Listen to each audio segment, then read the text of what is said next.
fixed-wing aircraft, the fighter jet. The fighter jet is a two-seater vehicle that carries up to 2 players. The pilot flies the plane and engages in combat, and the co-pilot is a passenger. Now, let's see how the new fighter jet works. During takeoff, start up the aircraft. By holding the throttle to accelerate, the aircraft will achieve liftoff by itself at the right speed. Release the throttle to enter cruising mode, where the aircraft will stay airborne on its own. Holding down the throttle will rev up the engines, increasing your speed and altitude. The fighter jet performs differently depending on its altitude. At low altitudes, its speed is restricted to make aiming easier. On the other hand, there is no speed restriction at high altitudes. You can still battle at high altitudes while moving around quickly. When you get close to the maximum flight altitude, the fighter jet will automatically slow down and descend. Use the control stick to maneuver during takeoffs, landings, and to turn. Depending on your speed and angle, your craft will respond realistically to the simulated turbulence and air pressure. If you keep pitching the plane up, you'll eventually fly upside down. Simply roll to get upright again. Not only does this look cool, it has some strategic applications. Naturally, you can experience everything in first person for maximum immersion from inside the cockpit. The fighter jet also automatically locks onto nearby enemies. Use its missiles or autocannon to eliminate enemies from a distance. It automatically fires guided missiles. After locking onto a vehicle, it alternates firing from the left and right, and each side is reloaded individually. The autocannon deals explosive damage with a high rate of fire. In battle, you can aim down sights to fire at targets. It makes slow, armored targets much easier to deal with. Additionally, the fighter jet is equipped with a decoy flare for defense that can disrupt locked-on missiles. When an enemy's missile has locked onto you, you will be alerted with the direction of the missile. You can then fire the decoy flare to avoid getting hit. Of course, in emergencies, you can also eject from the craft. However, look out for nearby enemies if you're going to do so. When you wish to land the plane, simply get close to the ground to descend automatically. During combat, accelerate to close in on enemies and attack their aircraft by aiming your autocannon. This is what is commonly called a dogfight. If the enemy aircraft has the rear advantage, we can counter that with the epic Cobra maneuver. First, observe the enemy's position. Perform a Cobra when they accelerate to chase after you. You want to pitch up abruptly to force the plane into a stall, sacrificing speed to regain the rear advantage. This is how you counterattack with the Cobra maneuver. There is also an even more difficult maneuver you can attempt. The Split S is great for when an enemy missile has locked onto you. Perform a quick 180 by pitching upwards until you're flying upside down to catch the enemy off guard. This is how you counterattack with the Split S maneuver. In this version, hit feedback will show near the crosshair when hitting or destroying vehicles with missiles and other explosive weapons. Hurry and give it a try. Also, the Armamech makes its payload debut in version 3.3.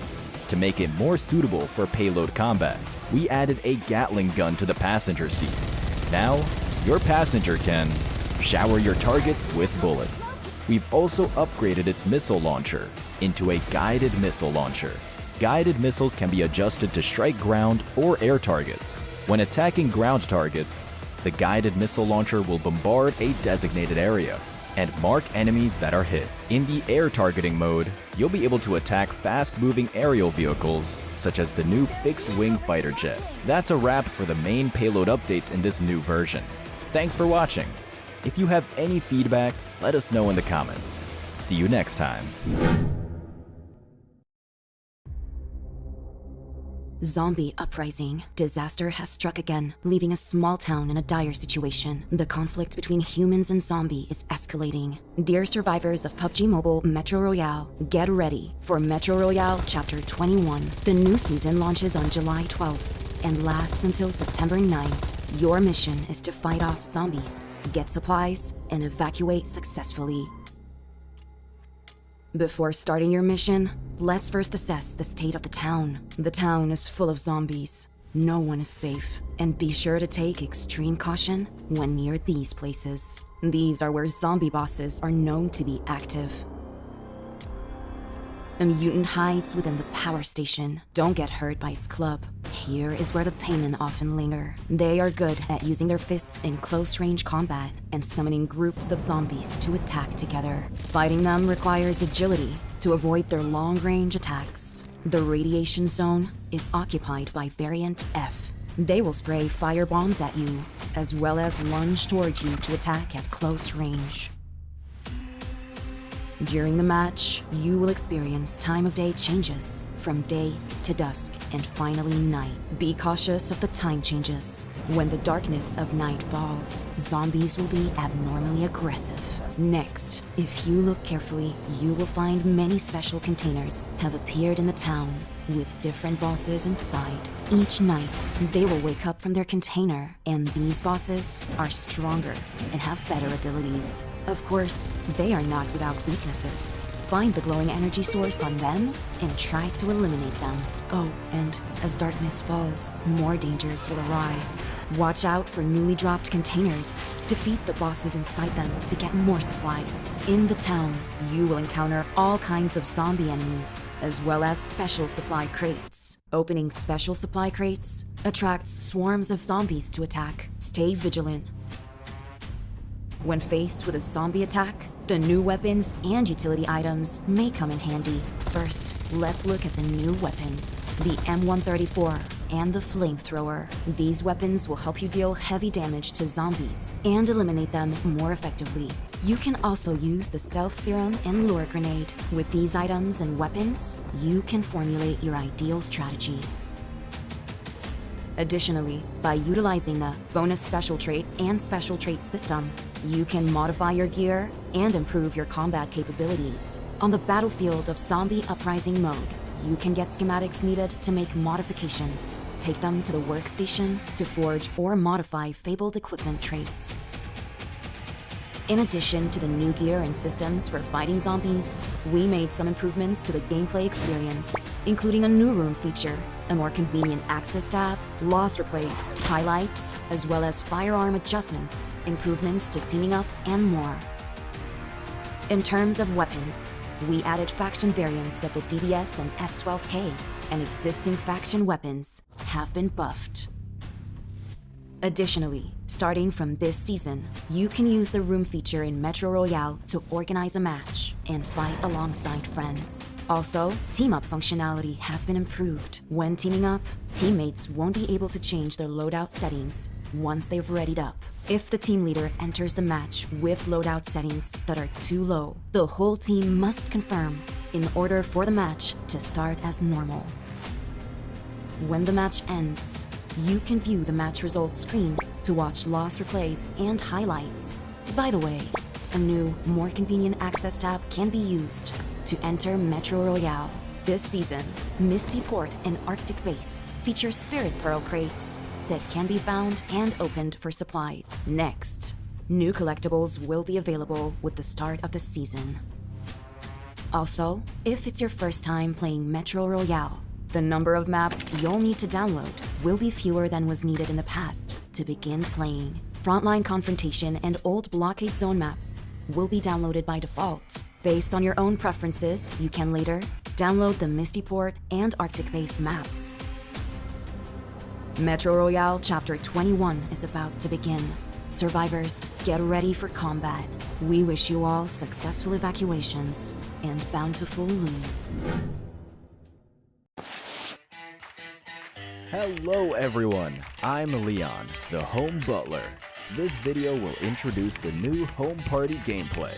First, to host a home party, go to the home shop or the beach behind your home to purchase the Seaside Music Stage or Seaside Lavish Music Park. Seaside Music Stage can be redeemed using home coins, and Seaside Lavish Music Park can be redeemed with elite home coins. In home information, you can tap party to throw a party. You can throw 2 home parties for free each week. Choose between throwing a music party or lavish music party. Be sure to check the party perks of each. match, and set a party name and start time. Once created, you can invite individual or multiple friends, or send an invitation to World Chat and Clan Chat. Next, exclusive background music will play once the party starts. You can go to the dance stage area to lead a dance using an officially recommended dance, or choreograph your dance with emotes that you own. Lead other players to dance with you. Additionally, players can interact with the DJ stage, microphone, seats, and sound system to perform unique emotes and play custom party music. Parties hosted at the Seaside Lavish Music Park will have exclusive sky and stage flame effects. Next, all party attendees can get a free space gift, or multiple space gifts if attending a lavish music party. Do keep in mind that these space gifts can only be used in the current party. Last up is party intensity. When players join the party, lead a dance, join a dance, interact with the DJ stage or microphone, or send space gifts, the party's intensity will increase. You can also get bonus intensity in the first minute of reaching an intensity threshold, and when wearing exclusive music party outfits. When max intensity is reached, there will be server-wide fireworks, and server-wide home party packs will be sent, containing crate coupon scraps, home coins, and home elite coins. Players in the home can collect these for free, up to 10 times per day. What are you waiting for? Hurry and invite friends to party with you, and dance the summer heat away.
Ladies and gentlemen, welcome into the latest and greatest PUBG Mobile VIP show match. Today we have the Metro Uprising for you. My name is VIP Powerbang, and I'm so happy to be here tonight to bring you guys the action. And let's get the official stuff out of the way first and foremost. If you haven't downloaded PUBG Mobile yet, what are you doing? Download it. You can find the links in the description of the stream and join us out here on the battlegrounds for some Metro Royale action. And obviously, if you haven't followed PUBG Mobile yet on social media, definitely do so, because events like this one are happening all the time. PUBG Mobile is the best to do it. You can follow them everywhere on socials at PUBG Mobile. So we'll definitely see you there. Get latest and greatest news updates, events, all that kind of good stuff. But I'm not alone here tonight, guys. We have an amazing Metro Royale expert, a VIP. Dab Plays joining us tonight. Dab, how you doing, man? I'm doing great, Powerbang. Thanks for asking. I'm so excited to be here because we are going to see some sweaty Metro Royale action tonight. We've got 6 teams. They're fully decked out, level 6, MK14s, P90s, and I don't think there's ever gonna be or has been more sweatier Metro Royale action on an official event, so I'm really excited for tonight. I couldn't agree more, my friend. We're going to talk about that in just a moment, but you already kind of alluded to it. The format for tonight, we have 6 teams that are joining us here. They're comprised of a variety of different players, but most notably, each team has an esports pro joining them that will be captaining the squad, and they're joined by obviously 3 PUBG Mobile VIPs that form out each 4-man squad. So that's going to be super, super exciting. We're playing 5 matches tonight. The map lineup is on your screen, starting off here on Arctic Base, probably one of the best maps in Metro Royale. Should be some good action there. And then obviously we've got the tried and true Zombie Uprising appearing twice in the lineup tonight. We're going to see Misty Port there for that 3rd match, and then we'll wrap it up tonight with the Old Blockade. And the way the scoring works, guys, it's all about that loot. We're trying to extract with the most loot value possible, and then for each elim these teams will secure tonight, it's an additional 100,000 Metro cash added to their loot value. So that's super exciting stuff. Again, very excited to see how this all kind of plays out. We'll come back to that in just a moment, but Dab, walk us through the teams, my friend. Tell us a little bit about who, you got your eye on here tonight. We've got the Tunnel Tirade, Zombie Zenith, Metro Masters, Arctic Allies, Misty Mayhem, and Blockade Brigade. Okay, so I have one of my very good friends, T-Max, is on the Zombie Zenith team, so I have really high hopes that he's going to take everything that I taught him and lead his team to victory. Also, Dr. Chemist plays Metro Royale pretty regularly, so the Tunnel Tirade definitely has a good, strong hand in that because he knows what he's doing for sure. And then we also have some Metro Royale OGs on Misty Mayhem. You've got Valak. Valak has been playing since Season 1. I remember playing with him way back in the day. And then Wancho on the Arctic Allies. He's definitely pretty seasoned, so he knows what he's doing. That's great news for these teams to have the esports pros that are captaining them actually with some Metro Royale experience. And obviously, if you've got your money on Zombie Zenith, they're going to have an opportunity to take away a significant prize pool that we have in store for our participants tonight. You can see on screen, we've got $7,500 in the prize pool tonight. Cool thing is that every single player that is participating tonight is walking away with at least $100. But depending on their placement, depending on how their team performs, they could be walking away with significantly more than that, Dab. Yeah, it's nice how that everybody's walking away with something tonight. 100%. So let's talk a little bit about some of the new updates, obviously in Metro Royale. The biggest one to me is that PUBG Mobile has just announced in the past couple of weeks that they're taking this game mode, Metro Royale, bigger, right? This is going to be a big focus for them. We've got official Metro esports that are going to be coming in 2025, and I am super excited for that personally. It's a different look at the Metro Royale game mode. How do you think that the extraction shooter is going to translate kind of into that competitive gameplay? I guess we'll get a sneak peek here tonight. The way I've seen it happen is at least in my custom rooms on my live streams, is everybody kind of just tries to be the last team alive. And depending on how you have it formatted, obviously this one's got loot plus eliminations. But we could be seeing esports where it's like the last team alive or the last team alive with the most loot. So it's going to be really interesting. I'm really excited and kind of curious to see how it's all going to play out as well. Absolutely. We've got the teams loaded up tonight with an amazing level 6 loadout. We've got a couple of really beastly guns. We've got the MK14 as well as the P90 that these guys are going to be jumping into the lobbies with. And that should be the same each and every match tonight. Matches 1 through 5, essentially, all these teams will be dropping in. Pretty kitted out. Talk to me about the difference of what that makes heading into a match, looking at somebody wearing level 6 gear versus kind of a newer player where, you got that level 1 and 2 stuff. Level 6 gear takes about an extra 20 or 30 bullets almost to take out versus somebody when you only have level 1 gear on, level 2 gear even, you're only 1 or 2 bullets away from going back to the lobby. In Metro Royale, you have weapons that are different than the classic weapons. Say, for instance, a refined MK14 does 30% more weapon damage than just a regular MK14. So when a player has a refined weapon, they're just way more powerful. And then when you add on the bullets, there's corroded bullets all the way to high explosive bullets. Corroded bullets having no extra added weapon damage or bullet damage. And then with the high explosives, you have 30% again more damage to the bullet itself. So when you are rocking everything the best that you could possibly get, you're going to be doing 60% more damage minimum, more than the opponent that's wearing level 1, level 2, and just having like regular basic repaired weapons with corroded ammo. That's super useful information to know. I'm kind of forecasting some raid bosses out there tonight. These guys are going to be able to absorb a lot more damage like you're talking about. Yeah. First map that's coming up here is the Arctic base. Again, Dab, I know that's one that you were looking forward to. It's, one with the radiation zone. We've got a lot of action on this map, and it's been, here for a bit now, maybe half a year. I think it was launched in January of 2024. Talk to us a little bit about what we can expect to see on Arctic base. So Arctic base is your biggest Metro Royale map to date. You have the biggest radiation zone in the middle as well. And in the radiation zone, you have a boss. Outside of the radiation zone, you have 3 different bosses. They're kind of about pretty fairly spread across the map.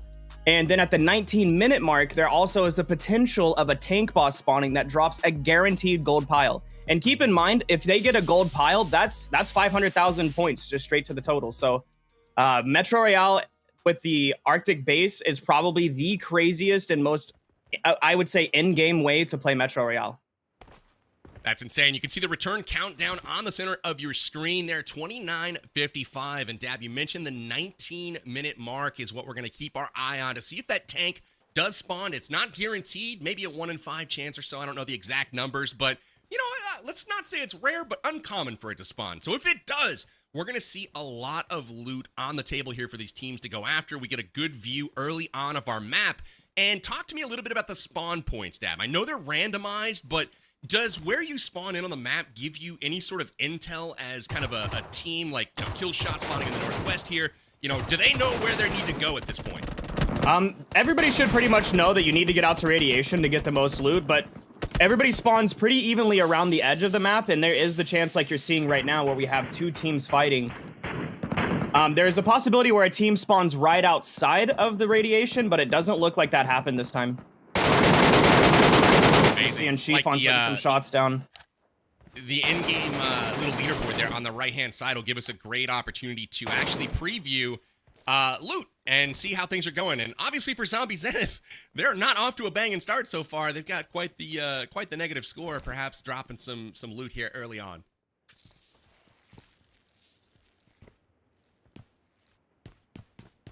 Yeah, a lot of Metro Royale players they tend to boost up when they're still in the blue circle, but it looks like Fate just popped his first boost of the match. Now, in Metro Royale, the team with high ground, just like in Classics, always has the upper hand here. So it's going to be interesting to see how Team 5 and Team 6 kind of play this out. Absolutely. We've got Fate here.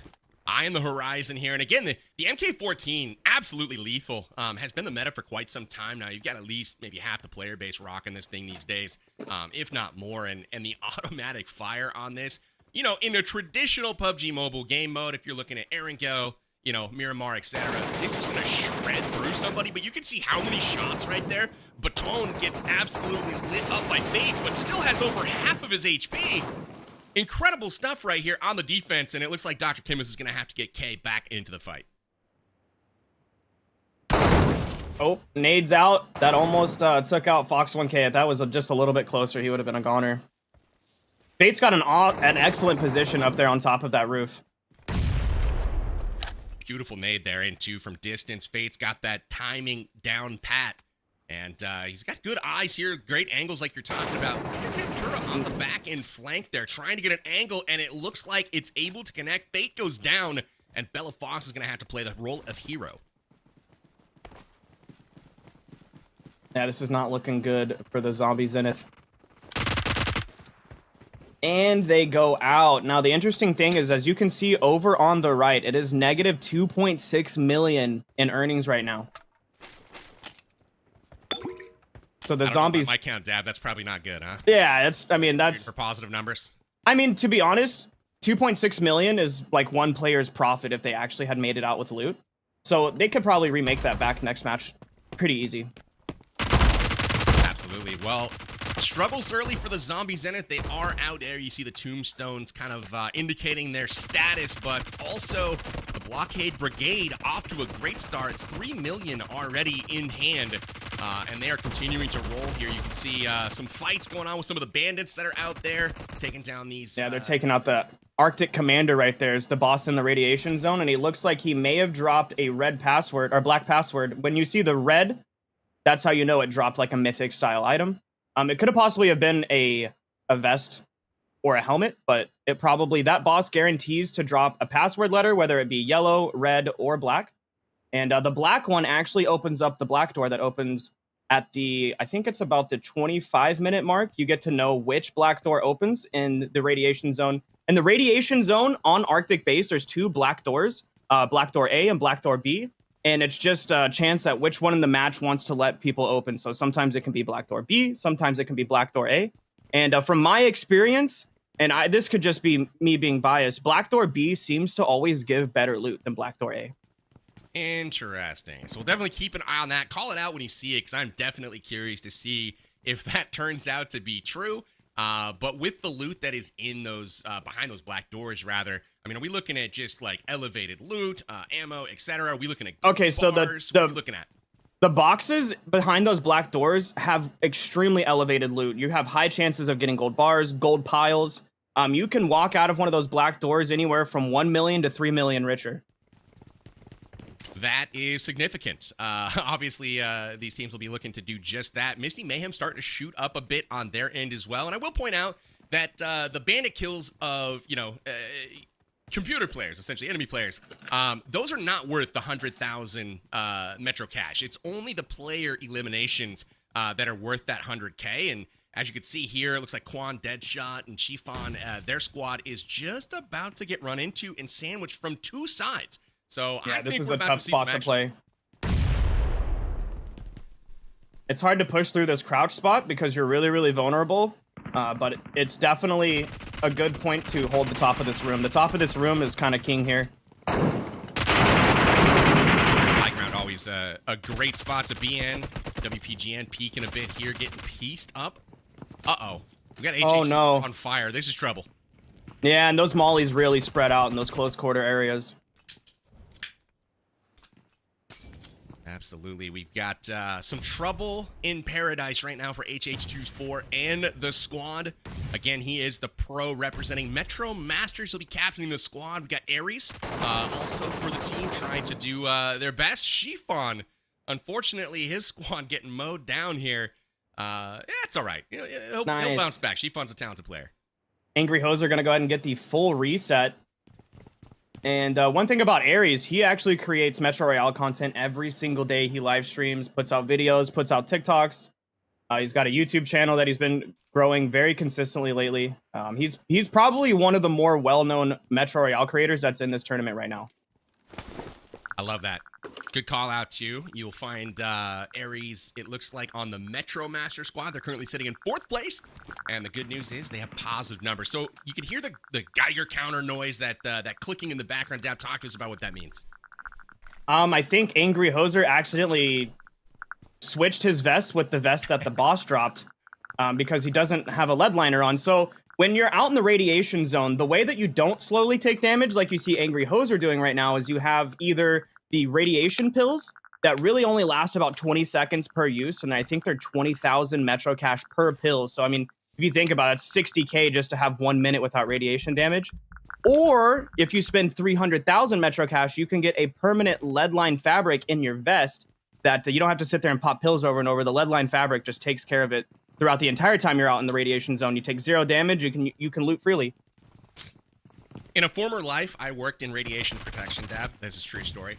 And I respect the attention to detail and realism of wearing that lead-lined gear, because it would actually stop like beta radiation from coming through and penetrating the body. So super cool that you can wear that like on your person as armor and be protected here. As it looks like we've got HH24 down to no life. Okay, I was gonna say, how is he still alive and standing?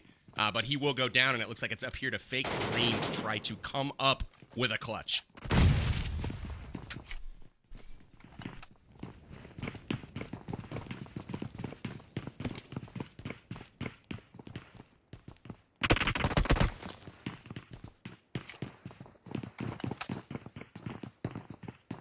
Oh, Neptura's thinking about coming around the side there. Going out with a nade. No damage, though. Unfortunately, they were shielded by the computers. See, Ares knows he's got to hold that pinch spot. Because if he lets them in the top of the room, it's game over. Absolutely. You've got a lot of teams kind of in this area, battling it out, trying to like get the leg up on one another. Does the radiation get worse over time, or is it kind of constant? It's constant the whole time. It doesn't get any worse. You can see the haze here of yellow looming over the battlegrounds. These teams That definitely puts an ominous feel on everything. It does. We get the teams kind of battling for supremacy right now, just trying to own this area. We've got 3 of them in there kind of duking it out. They seem to be trading, but no one really kind of getting finishes. Zombie Zenith, though, I can't tell. It looks like... No, it's Blockade Brigade has fully been eliminated as well now, so they have shifted into the last spot, and they have lost 3.5 million, it looks like, in loot. So that is tough breaks for them. We still have 4 teams left, and again, Dab, all of these teams can elect to just not fight and go extract, right? They could. Yeah, that's what I was gonna say. It's funny how you see a lot of people fighting right now. They could just be on the other side of the radiation zone, completely clearing out house. I mean, each side of the radiation zone can be anywhere worth 2 to 5 million Metro cash just sitting there in those boxes, waiting for the taking. And at the end of the game, that's when you can kind of go hunt out other players and let them do the looting for you, and just have a quick little fight and to come up on 5 million loot. So it's interesting to see stockage of those extraction points, if you will. Try to get those quick squad wipes, and like you said, let them do the looting work for you. Take advantage of that on the extract. But I mean, honestly, I don't know if it's worth it when you look at the point structure of 100,000 Metro cash per elim.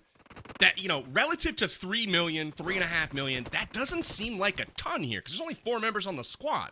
I feel like it's definitely the move to pull out and go find some loot elsewhere. You can get an entire squad's worth of points in eliminations just out of one box if you get a gold bar and a couple of blueprints, or if it's a gold pile. So I would definitely be prioritizing opening up these loot boxes over taking these fights. I would take the fights at the very end if I had to take any of them at all. But these players are seasoned pro. These players are PUBG Mobile VIPs. They're all sweaty, and I mean, they really want. I mean, it's hard when you know where somebody is to not go take the fight. I get it. I totally get it. I was just gonna say I respect it because, like, if I was on the battlegrounds right now, I would be doing the exact same thing. Like, if I see somebody, I'm just Red Dead, I'm looking right at them. That's what I'm going after, and I wouldn't be thinking necessarily super strategically here. But for the context of winning $7,500 US that is in this prize pool tonight, maybe, just maybe, somebody has a second thought about maybe this isn't the engagement that we want to take at this point. I mean, a single elimination out of one of these matches might be the difference between you winning $100 tonight and winning a few thousand. So, wow, pretty incredible. I do want to give a shout out, obviously, to PUBG Mobile for even putting these on and giving people the opportunity to go play some video games and make some nice cash on a weeknight here at cool Thursday nights. This is really, really cool. Got some loot happening here. Signal generator found by Yamna. Yeah, it's nice to see that not everybody went out to radiation and took the sweaty way. You do see the Arctic allies outside of the radiation. They're looting up the boss area. I think they already took the boss out in this room. They probably don't have the red password to open up that door, but there's still a lot of loot in this area for the taking. Absolutely. Talk to me a little bit about the M249 in this mode. I know some of the other LMGs are incredibly solid, but talk to me about the M249. Is that on par, or is that lag a little bit behind? So the Metro Royale player base, they really don't use too many of the 5.56 weapons, but I will say that with the most recent update, there was a new talent tree option added to where formerly, you could have a talent that increased assault rifle damage, increased sniper rifle damage, SMG damage, shotgun damage, but there was no LMG damage and multiplier increase until this most recent update where they did finally add an LMG talent. So the M249 and the LMGs have been kind of having a comeback now that you can get the increased damage in your talents. And that might be something else we want to talk about for the new players in Metro Royale. As you level up your Metro Royale character, or I guess account level, or you unlock talent points. There's, I guess you would call them they're called companions. I know that there's companions that are in the classic. That's like the thing that follows you around, whether it be a dog or a bird or a cat. But there's actually, I guess they're pretty much considered NPCs that are in the Metro Royale lobby that you level up with popularity items over time. And there's one called Vera, and as you level up Vera, she gives you talent points. And there's a whole bunch of different talents that either make you run faster with your gun put away, they can make you reload faster, you can get less recoil, you can get every time you eliminate a bandit, it gives you a certain amount of energy, so you don't have to sit there and constantly drink energy drinks. So not only is Metro Royale an intuitive and different type of game mode, but there's also things like talent points that can kind of really make you unique as in your playstyle. Absolutely. Great points there. Utility for a lot of those upgrades. That's obviously super useful in a mode like this where everything kind of seems to scale up.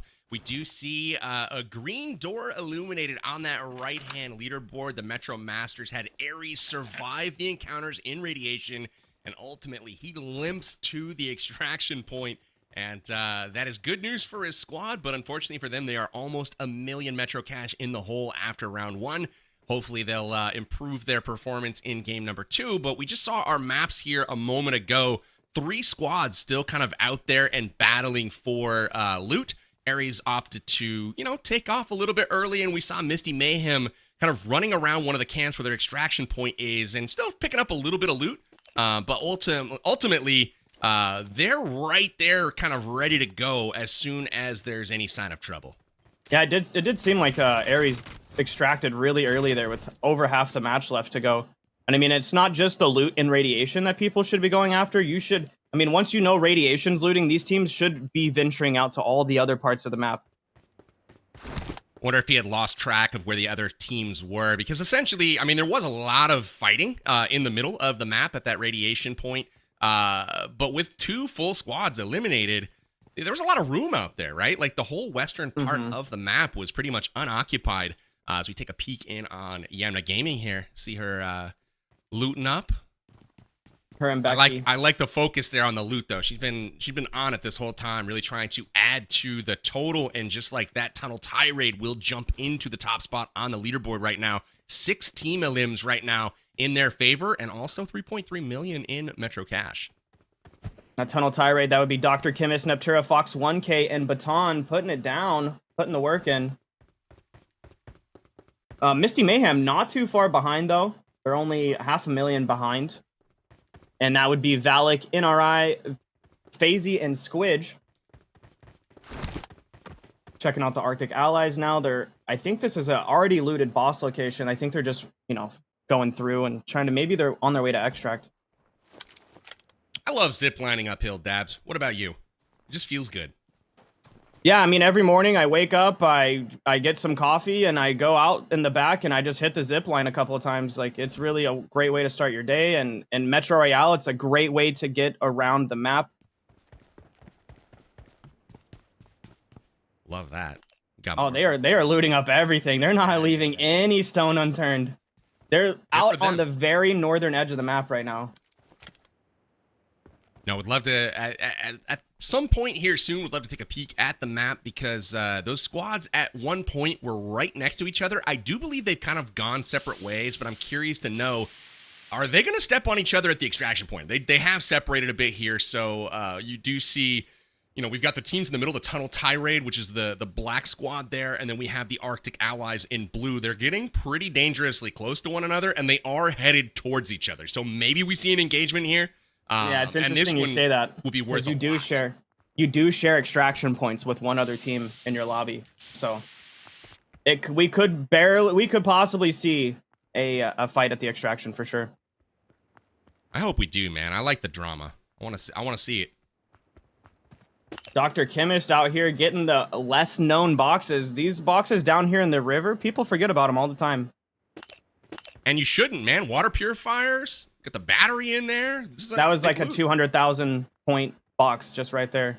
Look at the Tunnel Tirade. They've shot up to 4.3 million now. So they've got a nice little lead. But I will say, with all of this loot, and all of this value that you're able to amass in a single game of Metro Royale, And combine that with the fact that you can also lose it just as easily. I feel like this is not a game where you can run away with it as easily. But look at that.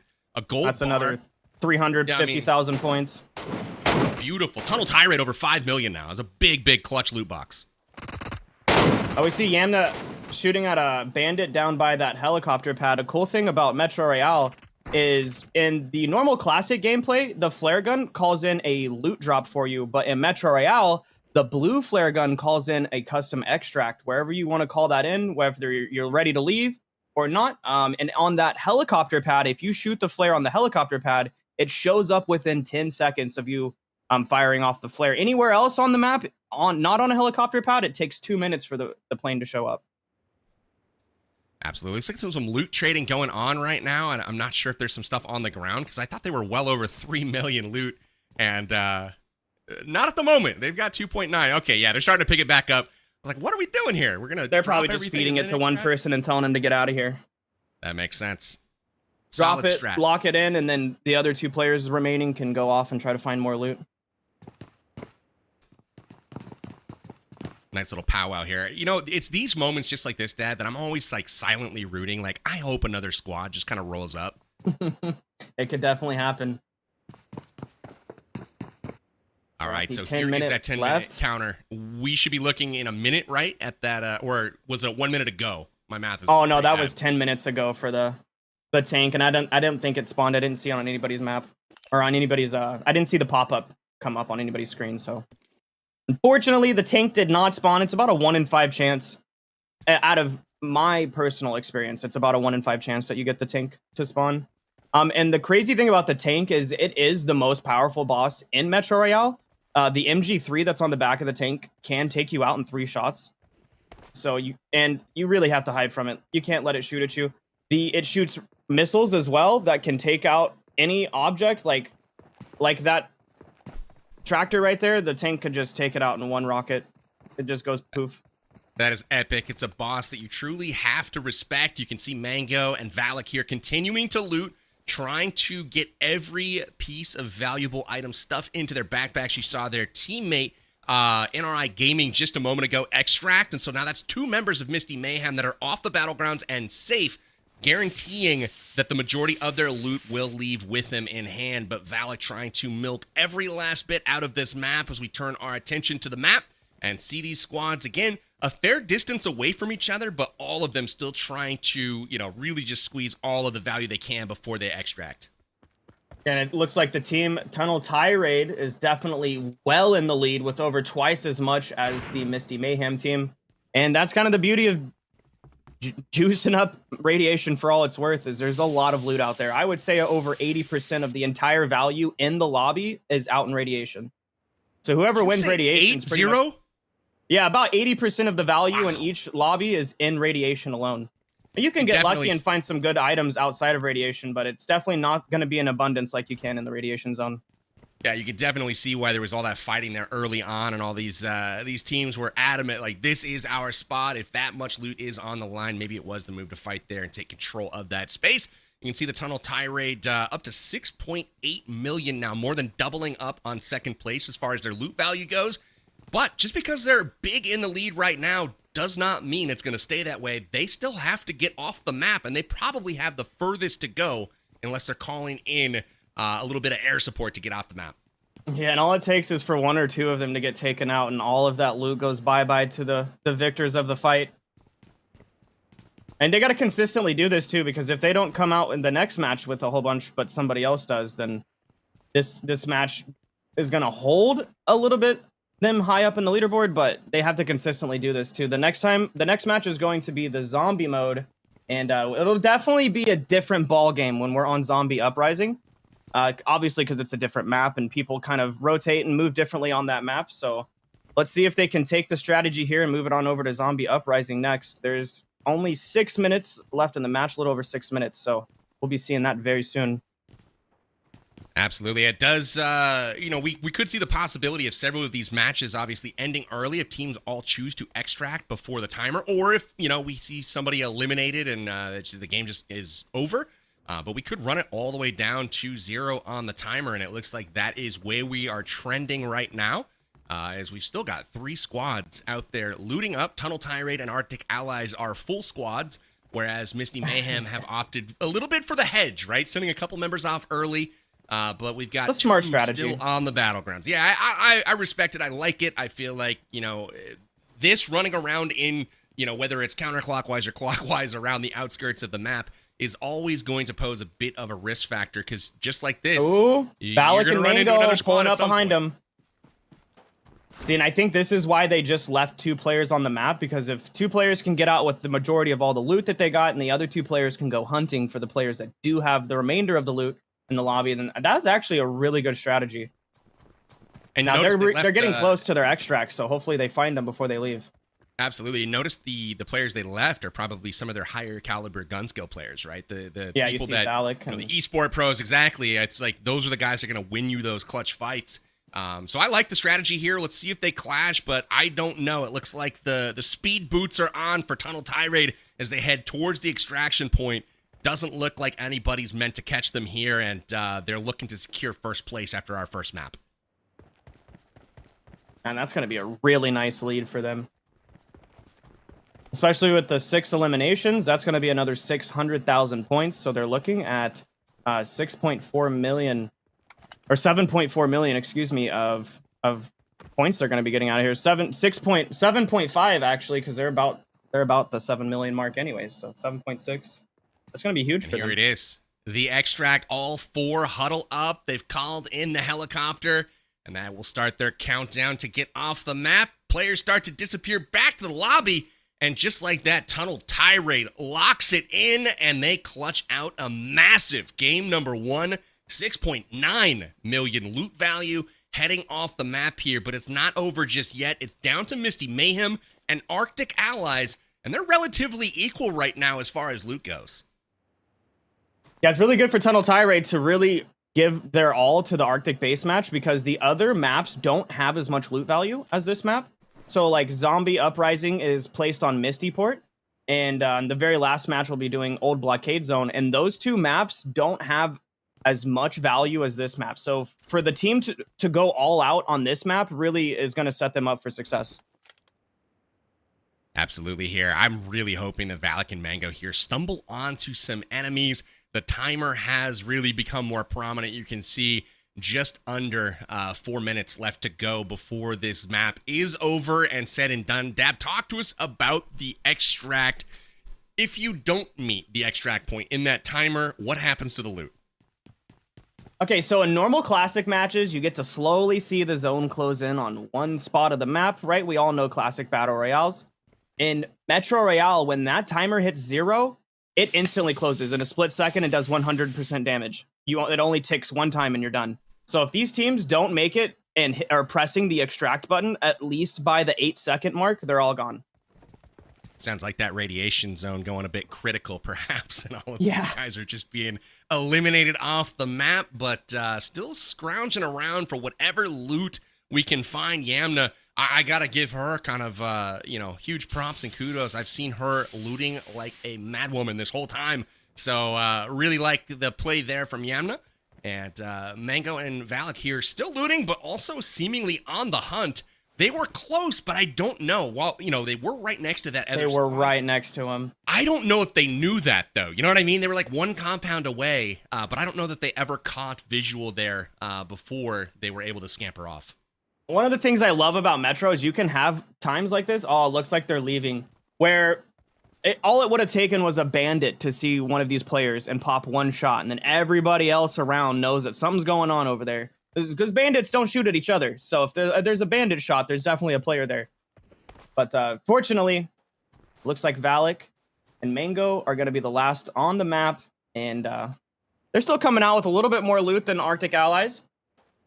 But it definitely would have been nice to for them to see them fight and get the other 2.6 million that they could have swooped up. It's all right, though. They'll take this, this is like a solid. You're looking for consistency across all of these games and not having too much of a gap to cover as the maps go on. I think they're going to be happy here being in the positive numbers first and foremost, but also, they're within range of second place. And don't forget, that's still like $450 a player if you finish in second place tonight. So really excited to see kind of what the overall leaderboards are going to say after our first map on Arctic Base. Dab, talk to us a little bit about your reaction from our first map tonight.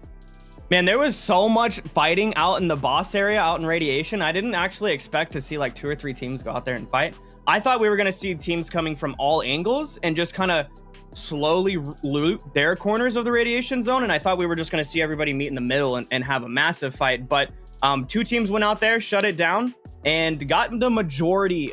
Which team was it? That was the Tunnel Tirade, went out there and got the majority of all of the loot. And that worked out in their favor. They absolutely crushed. Again, nearly 7 million in damage. We'll take a look at the highlights here from our first map of the night. Again, Arctic Base, a really, really exciting one. Kicked off with action early here. Fate and the Blockade Brigade taking on Dr. Chemist and his squad. Ultimately, it was kind of swinging one way, but a nice flank by Neptura really kind of sealed the fate early on of Zombie Zenith. Then we turn our attention tab to this Radiation zone. Yeah, where look at all that fire. Yeah, when you're in close quarter combats like this and the fire spreads everywhere, it could just take a few mollies and you got a whole team taken out. But yeah, this was crazy to see all these fights happening out in the Radiation zone. Oh, we get to see Becky taking out the boss there. That is the Steelfront boss that typically drops really good loot. Absolutely. Here's that extraction point. You see the loot exchange happening, and I really like the tactics we saw from Valak and Misty Mayhem's squad. Leaving with 2 hunters on the battlegrounds, sending 2 people back with loot to keep everything safe and secure. I like the strategy. It didn't really pay off. It's a shame it didn't work out. But... Exactly. I really would have liked to have seen them been able to engage, see how it went. I don't think they were carrying much loot. Values you saw when they did extract, it didn't really elevate their total a whole heck of a lot. But that's okay. As we turn our attention to kind of, our next map, we've got Zombie Uprising here coming shortly. Dab, talk to us a little bit about what we can expect to see in that one. Okay, so Zombie Uprising takes place on the Misty Port map that was added a few updates ago. And you were going to see a lot of zombies, obviously, by the name. And there's red boxes out there that have really, really good loot that are scattered across the entire map. It looks like little red treasure chests. Anytime a player gets near those, it's going to uprise a horde of zombies to chase after them. There's a few different boss locations on Misty Port as well, and unlike the normal version of Misty Port, the Zombie Uprising version has 2 bosses at each location.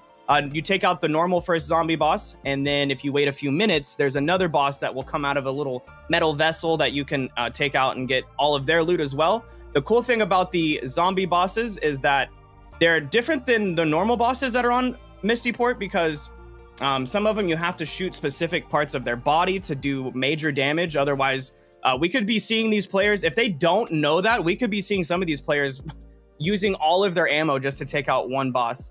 And then out in the Radiation zone, there's extremely good loot on Misty Port. And again, 2 bosses, you have the variants out there. There's one variant that shoots fire, and then there's another variant that shoots poison. And they do a couple of different type of attacks each, but they are very, very deadly, kind of comparable to the tank boss that we have on Arctic Base. So Zombie Uprising, I'm excited to see how these teams tackle all of the bosses because, like I said, each one of the bosses on the Zombie Uprising is really different from anything that we've seen in any other part of Misty Port.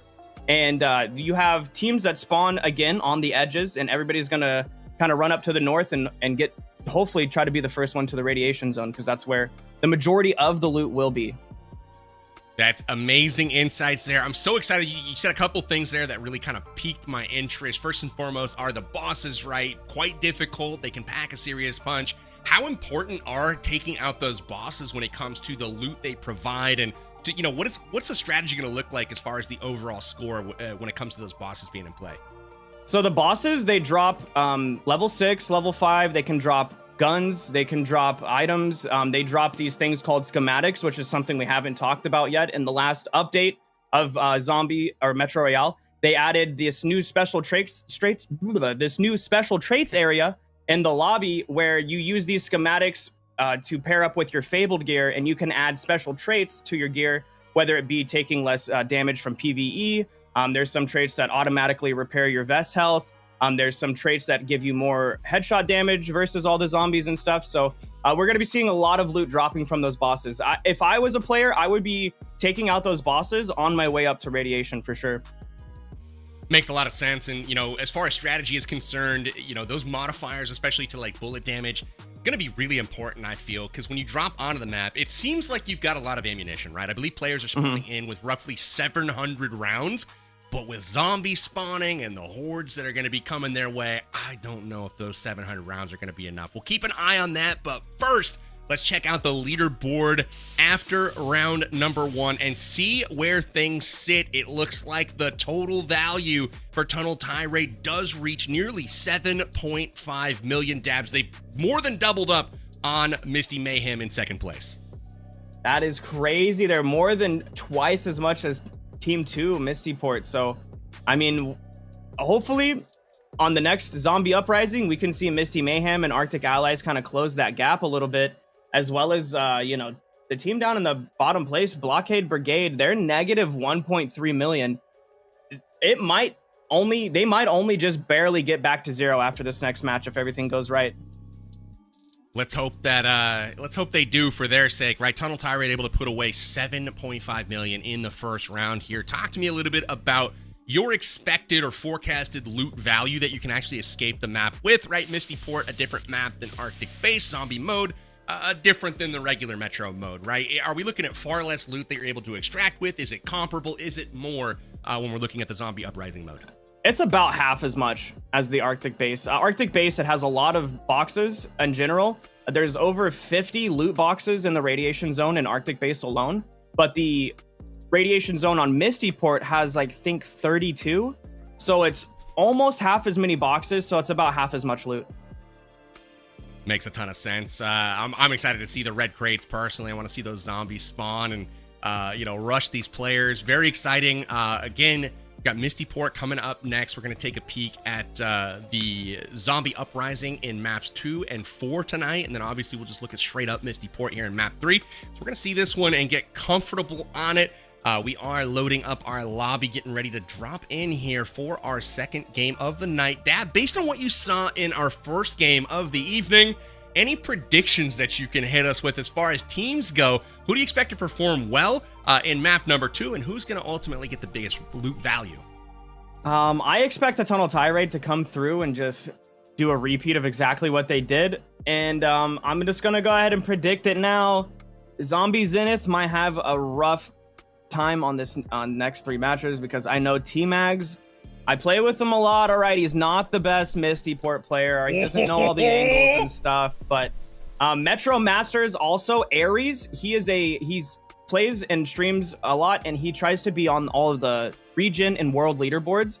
And the main map he uses is Misty Port to get up on the leaderboard. And the reason being is because it's extremely easy to get one of those extraction flares on Misty Port. So you can get out there, get all the loot, and be out before the first 10-minute mark. So I definitely see Metro Masters definitely having an upper hand here because Aries is a Misty Port pro. Makes a lot of sense. I think it's far less risky to take that flare and, extract from the destination that's probably sheltered and, you've got some nice things to hide behind versus the extraction points out in the middle of nowhere. Everybody's kind of looking at them. They know where to expect those. But I got to say, Dabs, T-Max is going to have a bone to pick with you, my friend. You were riding for this man in the pregame saying that T-Max is going to take everything that you taught him. I'm hearing you vouching for these other squads out here and saying T-Mags ain't the best on Misty Port. So he's got a valid bone to pick, I think, my friend. No, you're not wrong, but I mean, I've got all of the evidence in the VODs to back it up that he is definitely not the Metro Master when it comes to Misty Port. And another thing that we have to realize about the map Misty Port is it's not like Arctic Base where you could have a team fighting over here and then a team, somewhere else in the map just not even hear the shots. Misty Port's a bit different. You can pretty much hear whatever's going on halfway across the map. So as these teams are fighting, you're going to be seeing a lot of like third and fourth parties. I have a feeling that those will be prevalent for the reasons that you mentioned, but also, flashing back here to game number 1 and we saw the Radiation Zone encounters. No one was backing down. They wanted those fights, and the fact that they heard, the other teams, they were like, we're going after this. We're going to get it done, even if it costs us our squad, which it did for, unfortunately, a couple different squads there. I think when they hear those shots, when they see those players, they will engage. So I'm expecting fireworks here on our second map. As far as my prediction goes, For map number 2, I got to look at none other than Misty Mayhem. Again, Valak kind of leading the squad there from an esports pro perspective, but they're also flanked by NRI Gaming, FaZe GG, and Squidge Gaming. Solid roster, and I really liked how they kind of broke up that strategy in game number 1. Again, it was kind of luck that it didn't really work out in their favor. It didn't amount to much, but I like the thinking. I like what I saw there. I like the distribution of loot and playing it safe while also sending out some hunters to go get things done. My hope is that they do something similar here in this next round, but they actually find another squad to connect with. You know, fingers crossed, toes crossed. We'll see if that actually happens here. We are just about ready. Separation. Yeah, go ahead, Dab. With the separation in the leaderboard now, I feel like we might see more teams running that strategy. So we might see, it probably will happen this upcoming match for sure. I think it definitely makes sense for our top squad, Tunnel Tirade, at this point to play it safe, right? They've got a big lead right now, and they need to kind of hedge and make sure that they get out with something. They can't afford a goose egg and allow these other teams to close a significant gap. But the match the countdown timer has begun. 30 minutes on the clock. Misty Port is live action right now. Dab making a first glance here at the map. 4 teams in the west right near each other. We've got 2 teams in the east. Talk to us about what this map situation looks like. Yeah, over on the west side of the map, that is where most of the fights happen. A lot of teams spawn over there. Normally, you do see the team that spawns the most northwest to just take off towards radiation first. But in the southwest, we see 3 teams going at it already.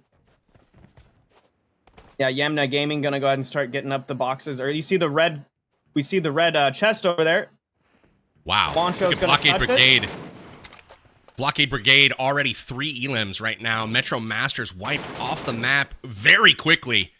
They do trade with Zombie Zenith, though. They get 1 in their favor. But, man, action early on, Dabs, in this one. The interesting thing, our 2 calls, right? You selected, I believe, Tunnel Tirade as the squad to watch for this one while I was looking at Misty Mayhem.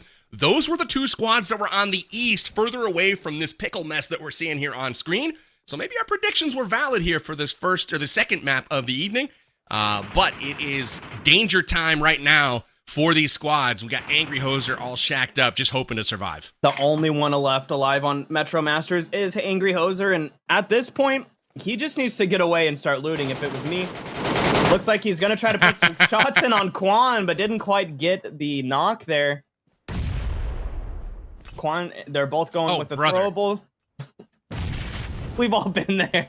He's so mad at that wall, Dab. Look at him. He's like, I'm gonna break this brick one at a time if I have to. These frags are pretty heavy, but unfortunately for him, not able to connect with the nades. Please don't do it with the molly. Please don't do it with the molly. Okay, he's safe for the moment.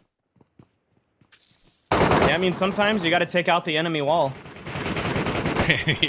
Gotta tear the walls down, you know what I'm saying? Angry Hoser, you can see on the little player cam, didn't look like a happy camper. Not exactly how he was hoping to start this map. Bella getting ready to peek. She does, and we cut away just in time to see a big whiff here. Quan Deadshot down on his knees. Hoping for that revive. Houston King Boy trying to get over to him. Ooh, tough. Who is this? The Blockade Brigade? Yeah, they are in a tough spot right now. They really need to come up big on this map as they had a pretty rough game number 1. Yeah, Angry Hoser is definitely not about to let WPG into that house. He's going to throw some nades and mollies. I can tell. He's holding that down. But he can't really peek too much because Bella's back there holding an angle. She likes to hold those angles. She's always sniping. Trying to lay down the law. The MK14, I guarantee, is in her hand right now. Your grenades right, it's kind of nice to see Chiffon Chiffon get a reset. Which is, pretty pivotal for the team, considering he is the resident pro player. So definitely need to get up the pro player. Oh, you see T-Mags and Bella Fox, they're just going to start taking off towards the radiation zone. Now, when you enter the tunnels right here, it is the farthest traveling that you will have to do to the radiation zone. So if any other teams hop in the tunnels in front of them, they will definitely have another fight down the way. On the bright side, they know that a lot of the teams that may hop in front of them are right behind them because they just had a big fight. And obviously, 3 members of Metro Masters already wiped out. Zombie Zenith losing 2 off the initial skirmish. But Zombie Zenith does save 2, and that is T-Mags and Bella Fox. They do make their escape, but who knows what may lie in wait. Maybe the Arctic Allies, maybe Misty Mayhem chilling and waiting for them.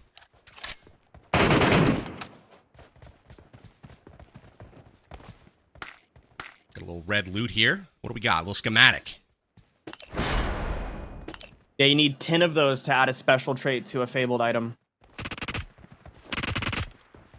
And from what most of the player base is saying, the fabled vest trait that just slowly repairs your vest durability over time in the match is definitely the best special trait that you want to get.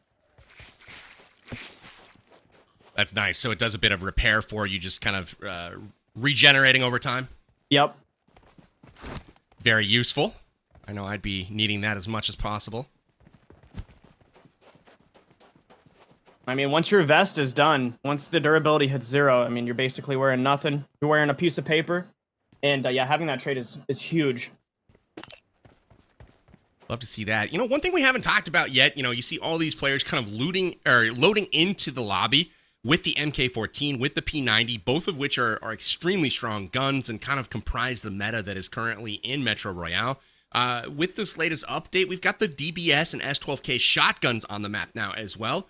Are those going to play any sort of factor as far as like close range, pumping a lot of damage, boss fights, anything like that where a DBS might make sense? Okay, since they added the new faction weapons for the DBS and the S12K, there is a very big portion of the player base that just holds doorways with S12Ks and just spams. And it really only takes about 2 pumps from an S12K, even to straight up level 6, and you're a goner. It's an extremely, extremely strong weapon in Metro Royale. But obviously it's, you know, for close range. So players that typically aren't looting radiation, like that hold all the other boss locations, are running these S12Ks. One interesting thing is if you want to get an S12K refined, guaranteed every single time, one of the bosses on Arctic Base actually drops one every single time you eliminate him. So, I mean, with that being a thing, there's just a massive portion of the player base that does run the S12K because you can just farm them without having to buy them. That makes a lot of sense. Easy to find on Arctic Base. You've got the S12K in tow, and with the amount of damage it does, I could definitely see this being a tactic that, especially as we look towards competitive Metro, and there is the contest underground. Bella caught from behind and eliminated here by Chiffon. Still has a prayer, but it's not looking good here as Quan Deadshot and Chiffon are on the push.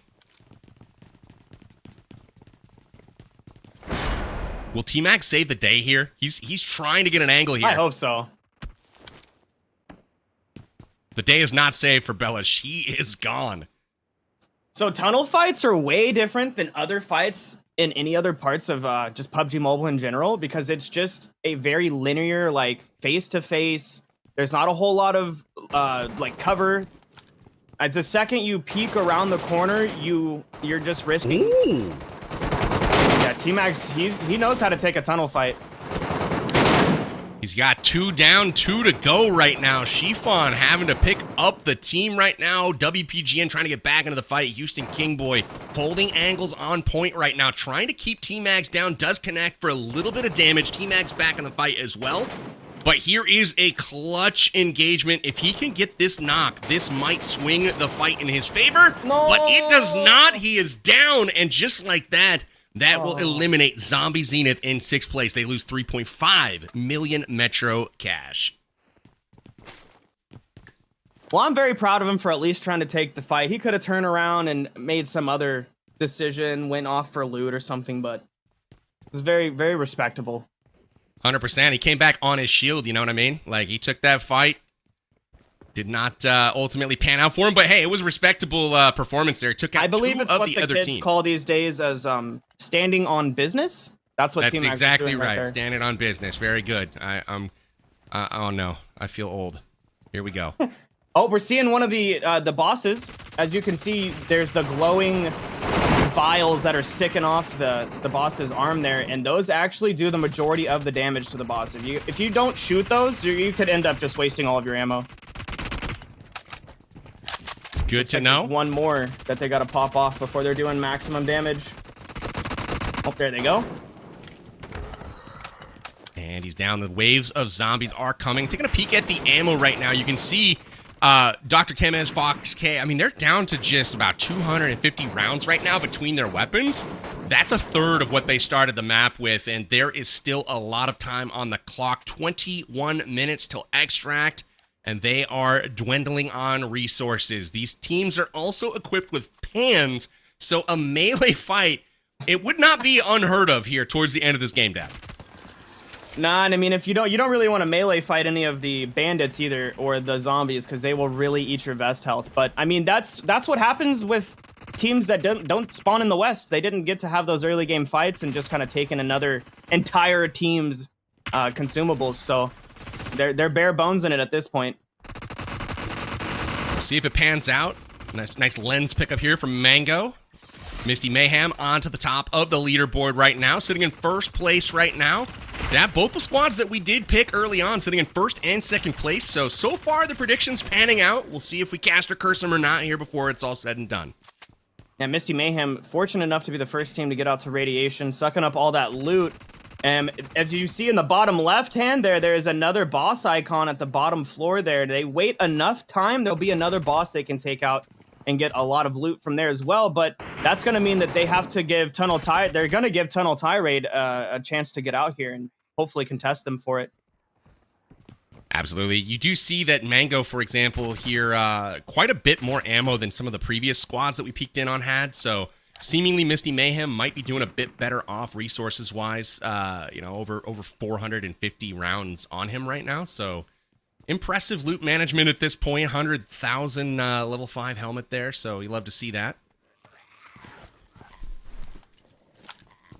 It looks like it is zombie time, though. So they are having hordes of zombies pushing them. They will run out of ammo soon.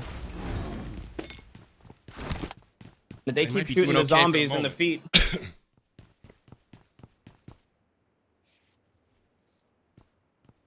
I think we saw the Arctic allies making their way out when he panned over towards the other entrance. I'm pretty sure they looked pretty close. Maybe they'll be happy with their, 1.1 million again in first game of the day. It seemed like they did all right. So again, maybe consistency is key here. Currently sitting in third place as Tunnel Tirade makes the jump into second. Here we take a peek over with Fox 1K, Dr. Chemist. Oh, they are definitely making their way out to Radiation as well. This is going to be a crazy fight we're going to see out here. I was hoping that we were going to see teams loot their way to Radiation. And, whoever takes out Misty Mayhem is going to get a nice little payday.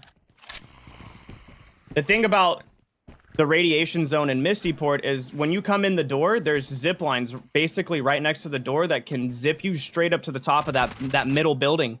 And if you're the team that's holding the top of that middle building, it's really, really hard to lose a fight. So if we see Arctic allies come from one direction and then Tunnel Tirade coming from the other direction, we're going to see possibly, hopefully, a triple team fight on the main building in Radiation. That would be great. Looks like they're going to make their way out now. Here we go, hopping on the rail car. Lots of zombies in play here, Dab. Talk to me about the damage these zombies do. Are these characters that we should fear at this point, or is it kind of a non? Oh yeah, they do a lot of damage. I would say that if you let a zombie stand there and hit you, it only takes about 5 or 6 hits to take you out. They do about 20 HP per hit or so. And the vest damage doesn't really make a difference. So what vest you're wearing doesn't really make too much of a difference. They do a lot of damage to level 6, just as much as they do to level 1. Seems like some track stars out here as far as the zombies go. They are chasing this rail car. They do not care. You got to take them out. You can't run them over. Oh, man, this is painful to watch. They're trying to escape, but just not going fast enough. Baton, you got to pump the arms harder. Hit the weight room, my friend. Maybe somebody else can help pump this cart down the tracks.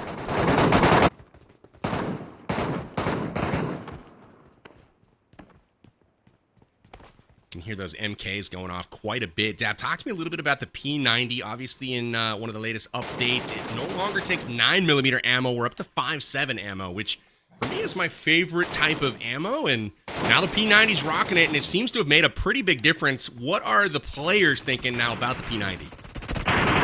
So the P90 did get a massive revamp a couple of updates ago, and since the revamp of the P90, it has become what I would consider the contender for the meta in Metro Royale, with it having such a fast fire rate and such a fast bullet speed, being the 5.7 ammo, that it is almost comparable to the MK14, which players have been using for several years as the meta weapon.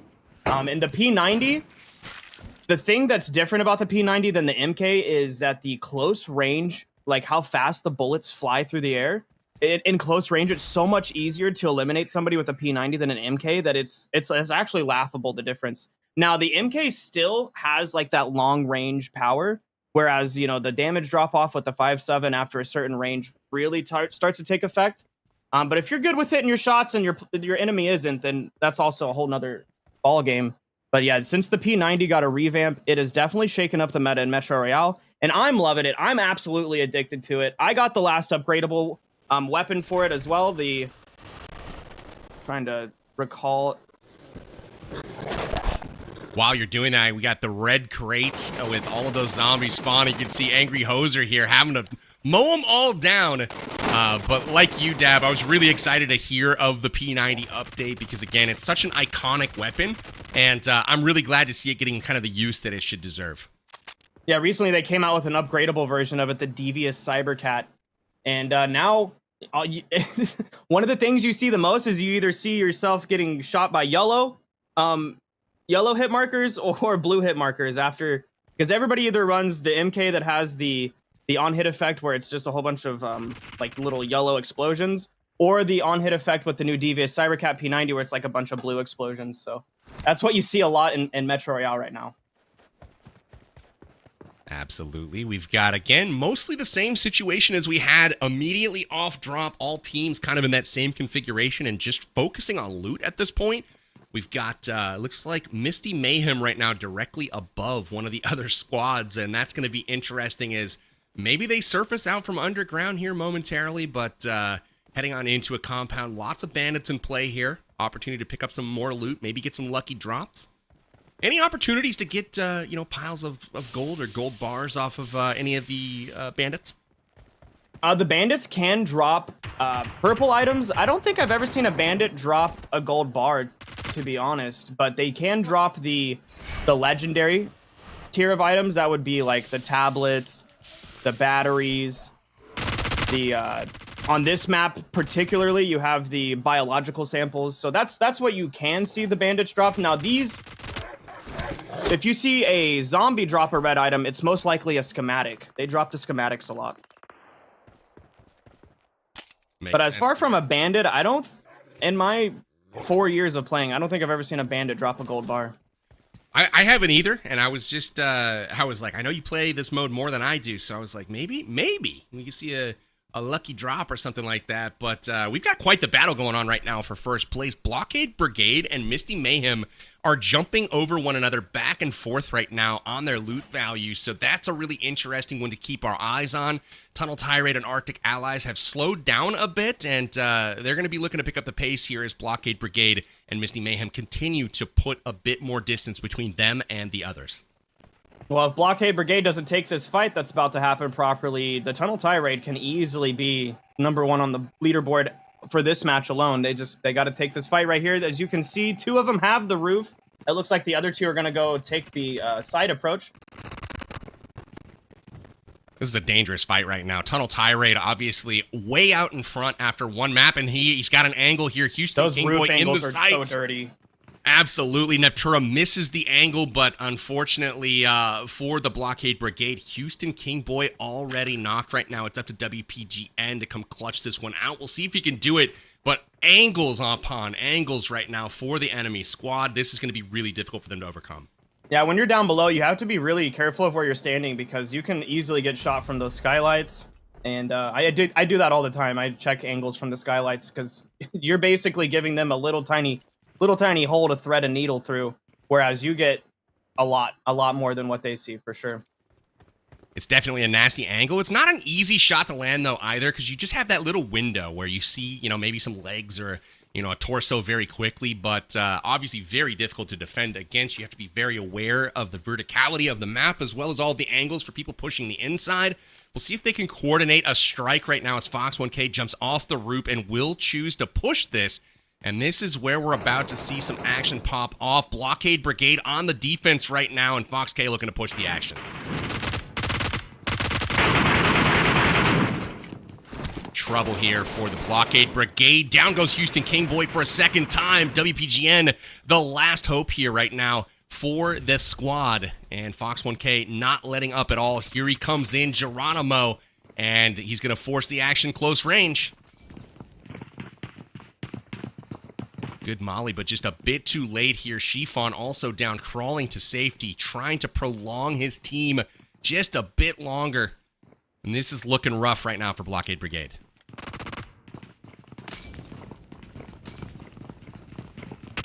Oh, WPG just has to hold that room. Yeah, I don't think they knew exactly where he was. That Molotov spooked him a little bit, and he ran early, and it's gonna cost him right now. The push from Baton makes quick work of the Blockade Brigade, and that will be their map. 4 players out of here. They will lose 1.7 million, and just like you talked about, Dab, that is massive. Yes, exactly. Exactly. The huge jump right now from 4th place probably to 1st when it's all said and done here, once this loot has been obtained.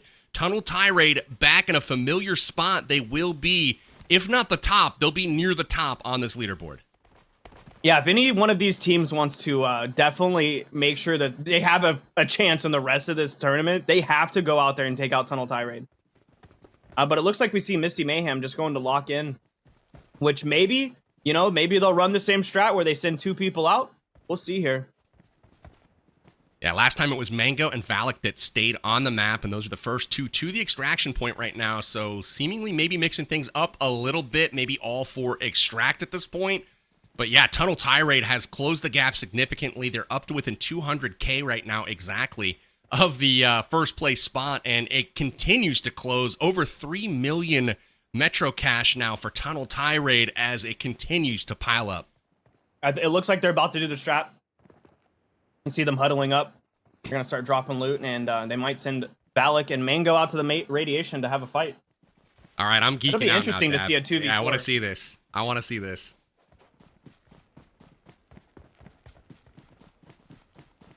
It wouldn't make sense for them to go to anywhere else on the map other than out to radiation. So hopefully we do see Tunnel Tirade overtaking and getting #1 right now on the leaderboard. They're out there looting up. Both numbers are climbing. Absolutely. Tunnel Tirade jumps into first place. Misty Mayhem is dropping some loot right now, doing some exchanges, so you'll see them climb back up a bit as 200K or so on the ground right now. But Tunnel Tirade into the first place spot, securing 3 elims right now. Metro Masters did have 1 successfully escape. We saw that earlier on the map, so they're not a complete wipe.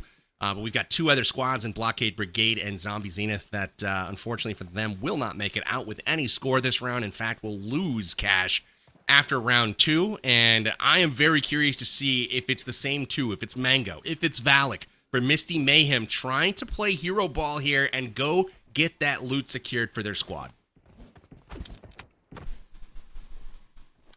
And we were talking about weapon skins just a moment ago. They actually just released a new lucky spin about an hour ago that has a brand new MK14 skin in it, the Phoenix Song. And I'm looking at it now. I cannot wait to, after this broadcast, to definitely go record a brand new video getting this Phoenix Song MK14. It looks pretty nice. That's epic. Some great skins on display right now. Obviously, you can't see a couple of the new ones due to the actual gear that's on these characters, the level 4, 5, 6, etc. But a brand new Galadria X suit also has just dropped in game, and we'll see some of the players with that bad boy potentially. And I'm sure we'll take a sneak peek at some of those at a break later on here. And then we're also going to see potentially an upgradable MG3 weapon, which is the first ever upgradable MG3 skin. So that is also quite exciting. And I know I'll have to go after that one because I don't think I have any skins at all for that weapon. Yeah, I just got it this morning, and that's my first ever MG3 fully advanced upgradable all the way to the Glorious Moment. So. Glorious Moment. That's a great name. The on-hit effect for the new MG3 is like a moon sitting in a sky. But the more bullets you hit on people, it's just little moons all over the place sitting in the sky. It's beautiful. I love it. I'm so thankful you clarified that it was moons in the sky and not another type of moon. I was like, that's an interesting on-hit effect for sure. But the Galadria X suit, the MG3, we got the MK14, skins all over the place. Excited to see some of those as looks like Misty Mayhem continues to exchange loot, crawl around, do some weird movements, but they are just about ready to extract. It looks like another member, one has already headed back to the lobby, but while they've been screwing around at the extraction point, Tunnel Tirade up to 4 million Metro cash. And again, Dab, 7.5 million already in their pocket coming into the round. And things are looking very strong for them at this point in time. I mean, I did say it at the beginning of the broadcast. Dr. Chemist does play Metro Royale pretty often on his live streams. You can find him on Twitch, YouTube, TikTok, and I actually had the pleasure of getting to meet Dr. Chemist in person last year when I was in San Francisco at a PUBG Mobile pop-up, and he's a pretty cool dude. He's a great guy, absolutely. Got Radiation Zone here on full display. Got that green haze. The players are starting to wade their way through. And again, that level 6 lead line gear, keeping them safe for the moment. Hopefully they don't swap out with a boss and start taking that damage like we saw last game. Yeah, one thing that is also a thing in Metro Royale is there's a undercover mode where if you don't have the loadout value to get on the map, you can spawn in halfway through the map in undercover mode, and it spawns you in naked and stuff. So on Arctic base, you see people coming out to the radiation zone like halfway through the match, completely naked all the time, and they just try to loot up what's around the door and then try to get out of the radiation zone before it cooks them. It's pretty funny to watch.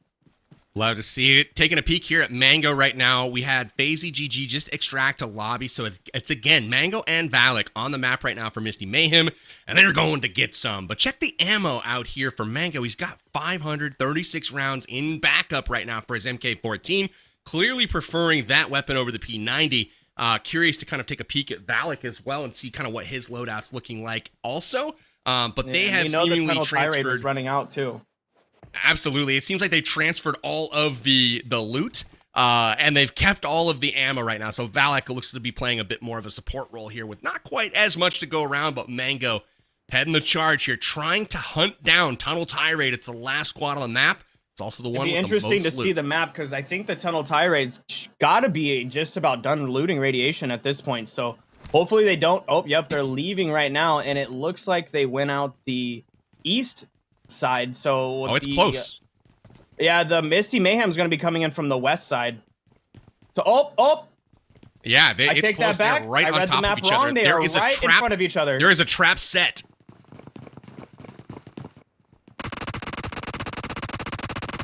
Oh, this is dangerous right now. Valak has their sights set. Crazy. Definitely. Incoming nades, they connect, but unfortunately no major damage done, and the surprise has been spoiled. So now it's a 2v4. Neptura pretty hurt. Neptura knocked now. 2v2 situation. Mango's down as well. It's 1v2? Nope. Everybody just got eliminated. Dr. Chemist team came in and shut him down. Impressive stuff here for the Tunnel Tirade. Misty Mayhem will be eliminated. 2 players do make it out to safety, though. The hedge is effective, but they did lose, over 1 million value on that fight. So it wasn't like it was, low risk. That was actually a fair bit of risk, and that's going to be quite a bit of ammunition that's going to transfer hands over to Tunnel Tirade to take it off the map. Hopefully they have space for everything in their inventory. But again, a big victory here, and obviously now with just 2 minutes to go before extract, they are going to be looking to the exits to get the heck off this map again in first place. After that fight, you could see the massive grin on Dr. Chemist's face, knowing that his team's coming out of here with all the loot. He looks pretty happy right now. Absolutely. Yeah, you can see him. They're definitely feeling a bit more relaxed, and it looks like they're heading to the same exact extraction point that the other squad, Misty Mayhem, just used. So they will take their time here and head on out. Looks like they are just about to all make it to the extraction point. And game 2 will come to a close. Our first peek at the Zombie Uprising game mode. We saw zombies, we saw team fights, and ultimately we saw Tunnel Tirade once again at the top of the leaderboard. Over 4 million Metro cash in their pocket to head off this map. They will be the first team to crack 10 million in value. Dab, do we have a runaway here? What is going on with Tunnel Tirade? We very possibly could have a runaway right here. They're going to be over 10 million ahead, and we still have 3 more matches. Anything can happen. We got the next match is going to be on Misty Port, where it does the normal Misty Port does have a little bit better loot out in the radiation zone, like with what could possibly come out of the boxes. I mean, it's still anybody's game. The next 2 matches, we could have a whole nother different leader. It all just comes down to how they play it out. But Tunnel Tyrite definitely has a big lead right now. Absolutely. You predicted them at the first part of the match. They do come back with the repeat chicken dinner, and we'll take a peek at the action that went down in game number 2. My pick did finish, I believe, in second place, so we had some good, heads up awareness on the predictions for once, but early on, it was a mess. Third parties on third parties, like you alluded to. T-Max having a bit of action here. Bella Fox and Chiffon going back and forth, and Bella Fox connecting at range with an esports pro and getting the better of him. And that was the beginning of the end for Chiffon's squad. Unfortunately for them, Blockade Brigade goes out early for a second game in a row. Oh, Bella Fox getting caught on the tunnels out in the open, caught lacking. T-Max taking that 1v4 fight that he almost won. He did get 2 knocks. He didn't get to capitalize on it and take out the other 2, unfortunately, but a very respectable fight that he took right there. Standing on business. Standing on business indeed. I like the fight. Especially like the toes getting shot out underneath that cart. Very impressive stuff from T-Mags. Definitely represented the team well in that one. He definitely wanted that fight back, because that's the moment, right? In shooter games, when you've got yourself a nice little corridor and a whole team lined up in front of you, that's the moment where you're just thinking, oh, this is the clip. This is the highlight, baby. As a content creator, you're thinking of exactly. It lined up perfectly for him. Definitely uploads a lot of squad wipes on his YouTube channel. If you want to check him out at T-Mags Gaming on YouTube. Nice little Garg flying over the top there. A little fight here from Valak. And again, Misty Mayhem went for the strats, right? Giving the loot over to their 2 players, FaZe GG and Squidge Gaming, to take off the map, but they didn't give them enough. As Valak goes down, as well as Mango, they lose over 1 million Metro cash before extracting, or before failing to extract. And that is a tough one. But Dab, we did talk during the end of that game about all of the new gun skins. We have the new MG3, and we also have a brand new X-Suit. We're going to take a quick break, but while we're on break, check out that new X-Suit that you can find in PUBG Mobile.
Welcome to Metro Royale, Rookie Manual. Today, we'll be introducing the Misty Port map. Misty Port was originally a small portside town with a pleasant climate, but a few incidents left it a desolate area that is now restricted. Only two major forces remain, competing for resources. Misty Port's main activity area is 1,700 by 900 square meters. It has rich and complex terrain, and although the urban resource points are scattered, there are many zip lines around the map connecting to the subway line, allowing you to get around quickly. Because of this, Misty Port's overall battle pace is quite fast and intense. The two boss spawn points act as gathering points for battles. Compared to other maps, Misty Port's underground isn't as dark and night vision equipment isn't as necessary. Although the subway line is very long and spans the entire map, those wanting to quickly collect supplies will have to go to the radiation zone, the mine warehouse. The mine warehouse is located in the upper right side of the map. Many mutated enemies lurk there, and the large warehouse lab at the center randomly spawns a mutant boss, Variant F, who uses fire, or Variant P, who spews venom. These mutants guard the warehouse's valuable supplies. Compared to the two previous maps, the high-value sellable items in Misty Port are more common. To quickly get these supplies, you can skip opening crates in the radiation zone and head to the 3 password-locked doors instead. Obtain password letters of the corresponding colors to open them, and obtain the loot within.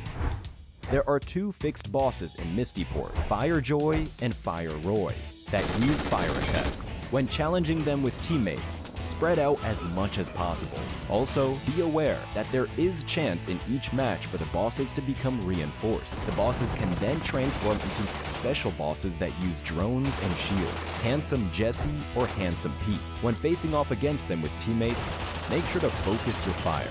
Defeating these powerful enemies provides a chance to get better equipment. That's all for this intro to the Misty Port map. Go explore it yourself.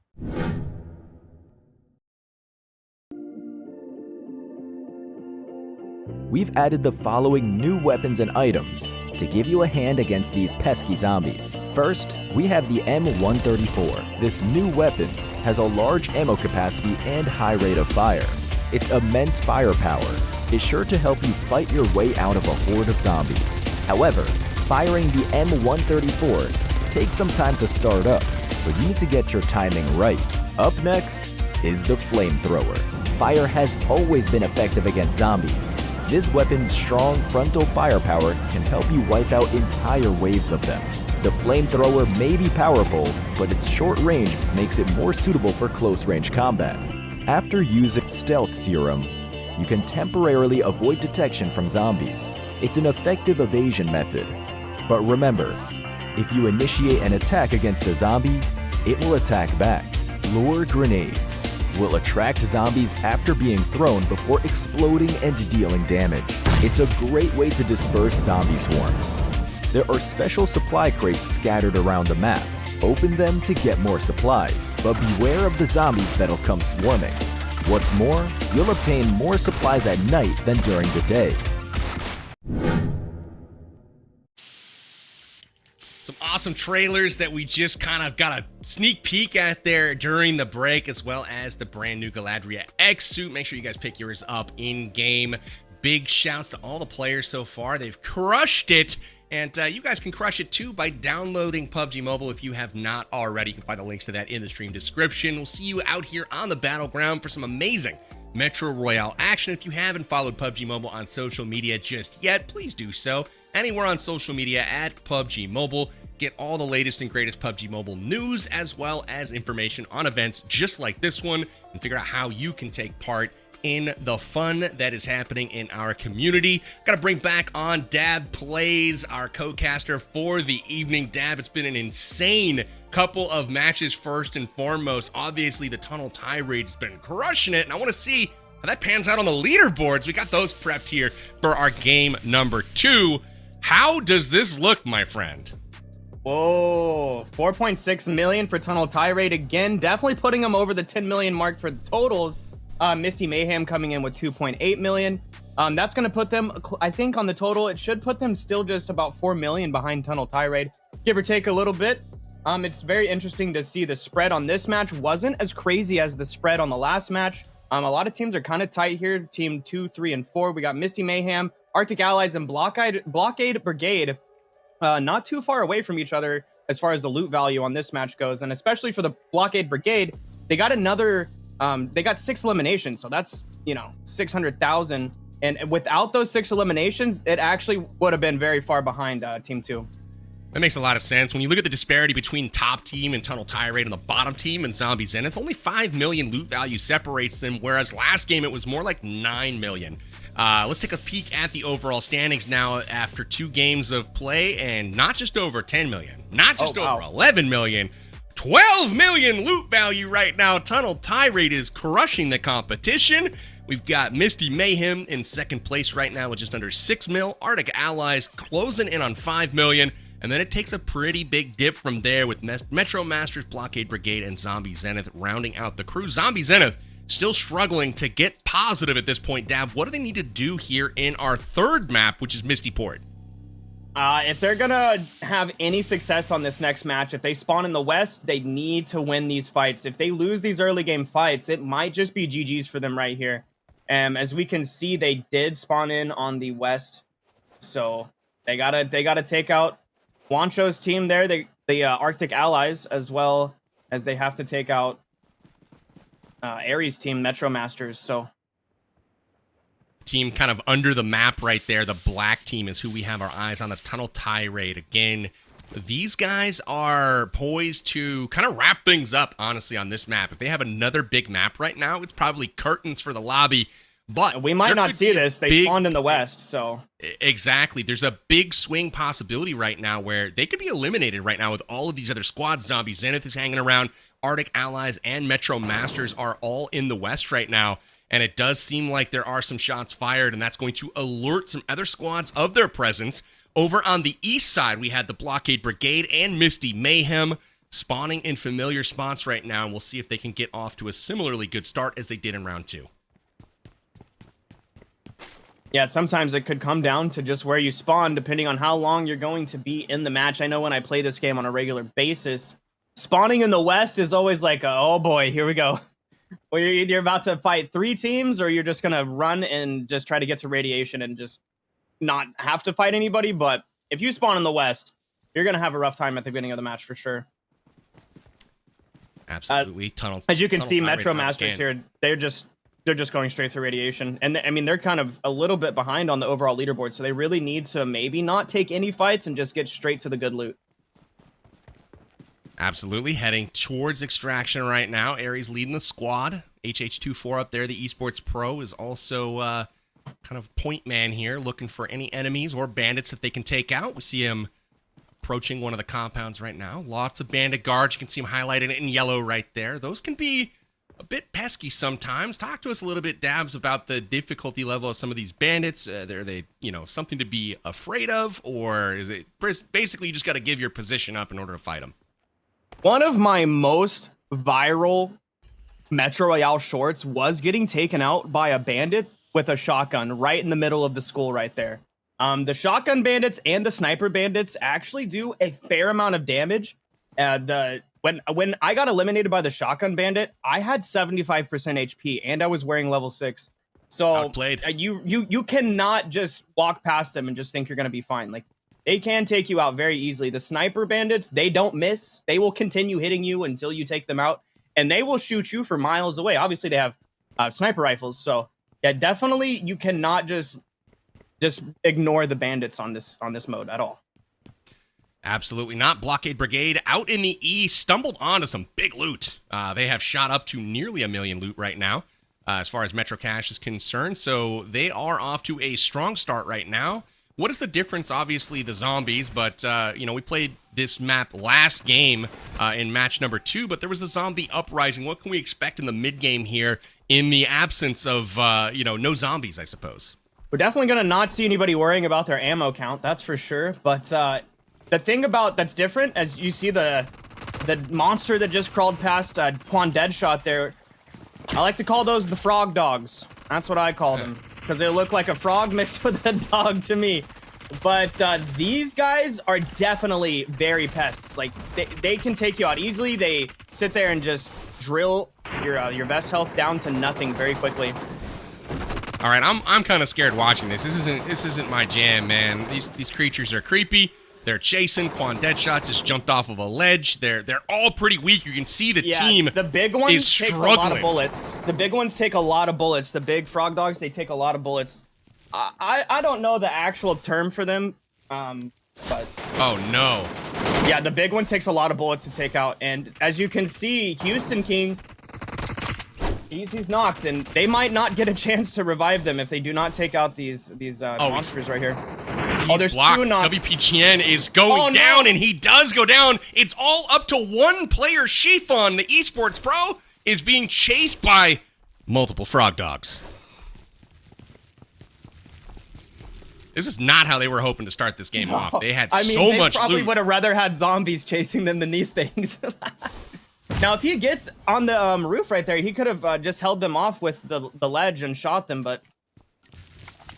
Oh, hopefully he can get back there. If he takes out the big one, he'll be fine. It's the big one that does the most damage. Oh, taking out the big one. Nice. That's good. He can at least hopefully get one of them up. Oh, he's got another big one. Okay, he takes him out. Oh, huge. Good reset. Hopefully he can get up Houston King Boy before he bleeds out. No, wrong guy, wrong guy. No, oh, he hit no. the pickup button. No! Oh, tragedy strikes the blockade brigade. 2 members down. Chiffon decides rather than saving Houston, he's going to hoist Quan Deadshot onto his broad shoulders and do a squat. We've all been there. It will go down for the blockade brigade. They went from 2 million in loot to negative 100K. They're on the struggle bus. We've all been there where you're stressed out so much in the situation that you accidentally press the pickup button. We've all been there. It's definitely a rough thing when it happens. Oh man, that was the highlight of the night for me so far, and that's not the highlight that Chiffon was hoping for, but a good laugh it's good for at the minimum. And we've got an interesting engagement at the exact same spot in the tunnels. Nades are out and pressuring the Zombie Zenith squad. Will they connect? Just a bit short here, and it is about to pop off between Misty Mayhem, Zombie Zenith. Both of these squads desperately need this squad fight to go their way. Yeah, Zombie Zenith being all the way at the very bottom of the overall leaderboard, they have to win this fight.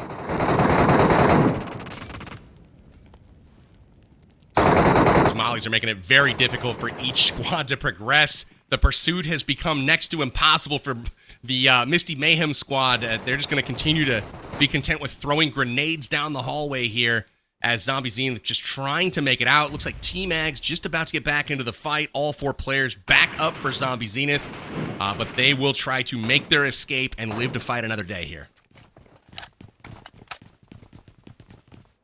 Pretty good defense there, Dab, as far as all the mollies out on the ground and, you know, kind of holding off that push from Misty Mayhem. They really needed it. They were able to, definitely makes a big block. I mean, that's one amazing thing about the kind of the way how the mollies spread is it really only takes one molly to block off a push or anything in the tunnels. So if you have a few mollies, you can hold them off for a little while. Absolutely. And I mean, nobody's going to push. A few mollies there.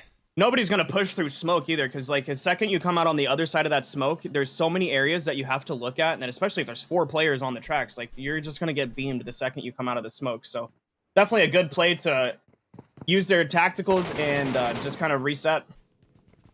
Not over yet. Valak still lingering around, connects with a few shots, and it looks like Zombie Zenith patched up now and starting to push their way back up the tunnel. But I don't know if that's the best idea here. They have a full squad with MK14s waiting for them. Angles, hard cover, the whole works, and perhaps even some more grenades here in just a moment. We'll find out shortly. No, nice connection with Valak there. He's down to 1 HP. Yeah, with Zombie Zenith trying to get out to Radiation and get loot, they have to go through Misty Mayhem to get out there. Misty Mayhem is literally holding the door to Radiation right now. And if Zombie Zenith wanted to turn around and go the other way, they would have a pretty big rotation to try to get to the other door, and I don't think it's worth it for them to take it. They literally have to win this fight. What do you think the odds are of winning a fight in a tunnel where, you know, you've got a squad holding angles, hard cover? Yeah, I mean, it's really hard because Misty Misty Mayhem, they have the hard cover down here with the doorways they can sit in, and you've got the wooden areas and stuff too as well. So when Zombie Zenith is pushing them, they only have a little, like, what would you call this? A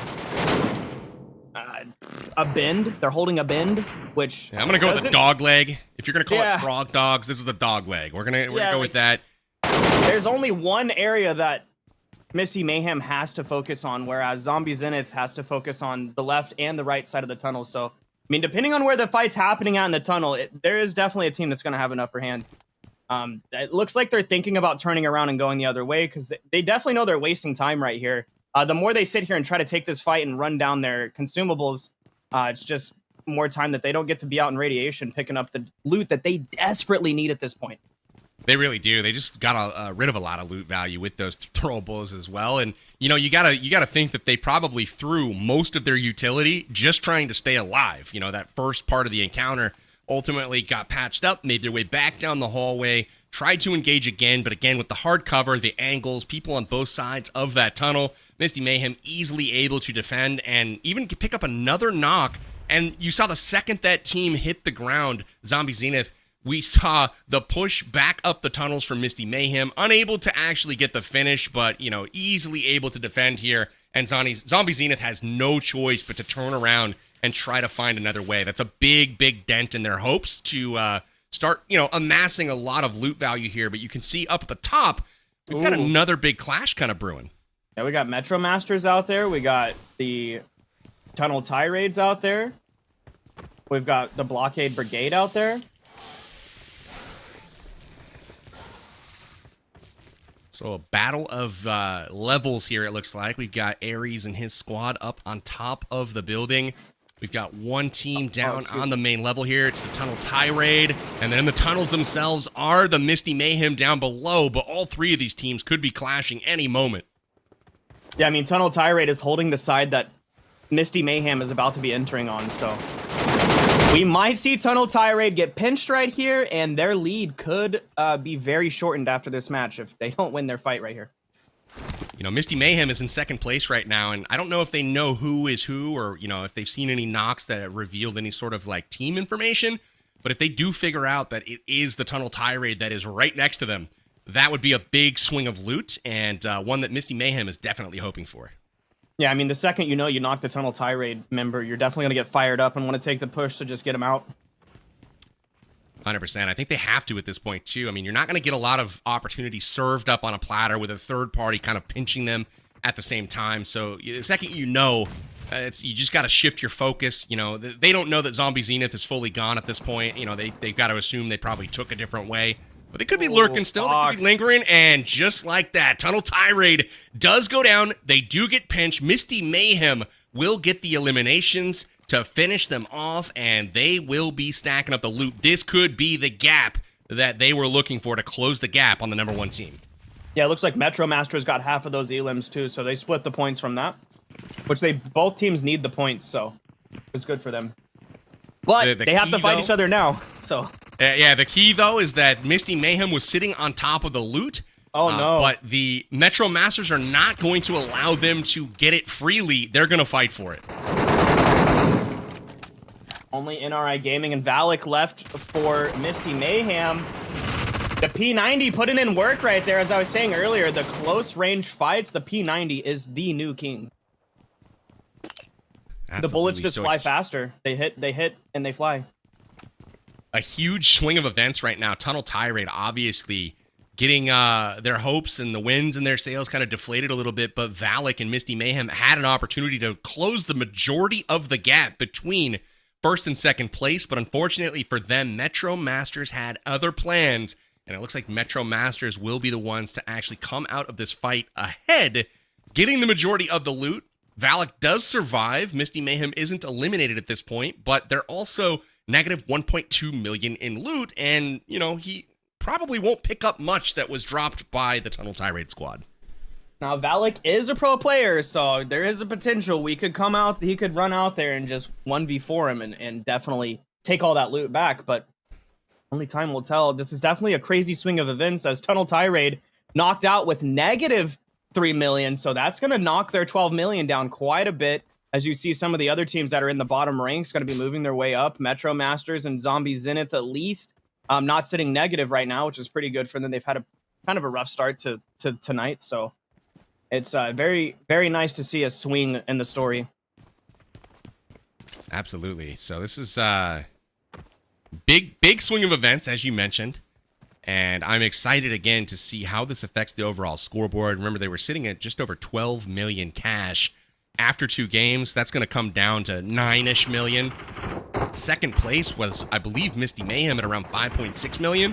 And they've lost 1 million off that total. So it's not like they're gaining a ton. At this moment, Valak could play the hero at this point in time. And he's in a position to do so. He's still kind of chilling, kind of quiet up there. He could catch some people off guard. And as you can see, Metro Mayhem on the map is fairly split, which does give Valak the opening to have 1v1s and 1v2s, which he's fully capable of winning. Now, one of the crazy things that I just realized is we talked about Metro Royale esports coming in 2025. The difference between regular classic esports is when a team in classic esports gains points, they don't just lose them the next match. So something crazy will be happening in Metro esports is that you could potentially, like we're seeing now, be seeing teams doing really well at the beginning of a day or something, and by the end of the day, if there's negative points, like that's gonna be crazy different in the 2 different esports programs. It's like you can also lose points as you play throughout the day. So it gives a whole new meaning to like consistency. You know what I mean? Like in traditional play, it's like consistency really kind of means doing good on a good amount of the times, right?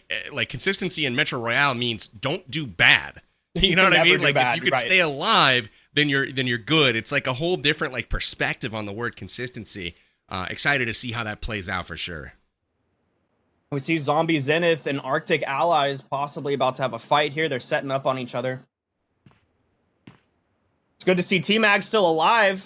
This is about to be I think a 4v2 situation going on here. T-Mags, you got to say something to your man, Dabs. He's getting wild. He's getting wild.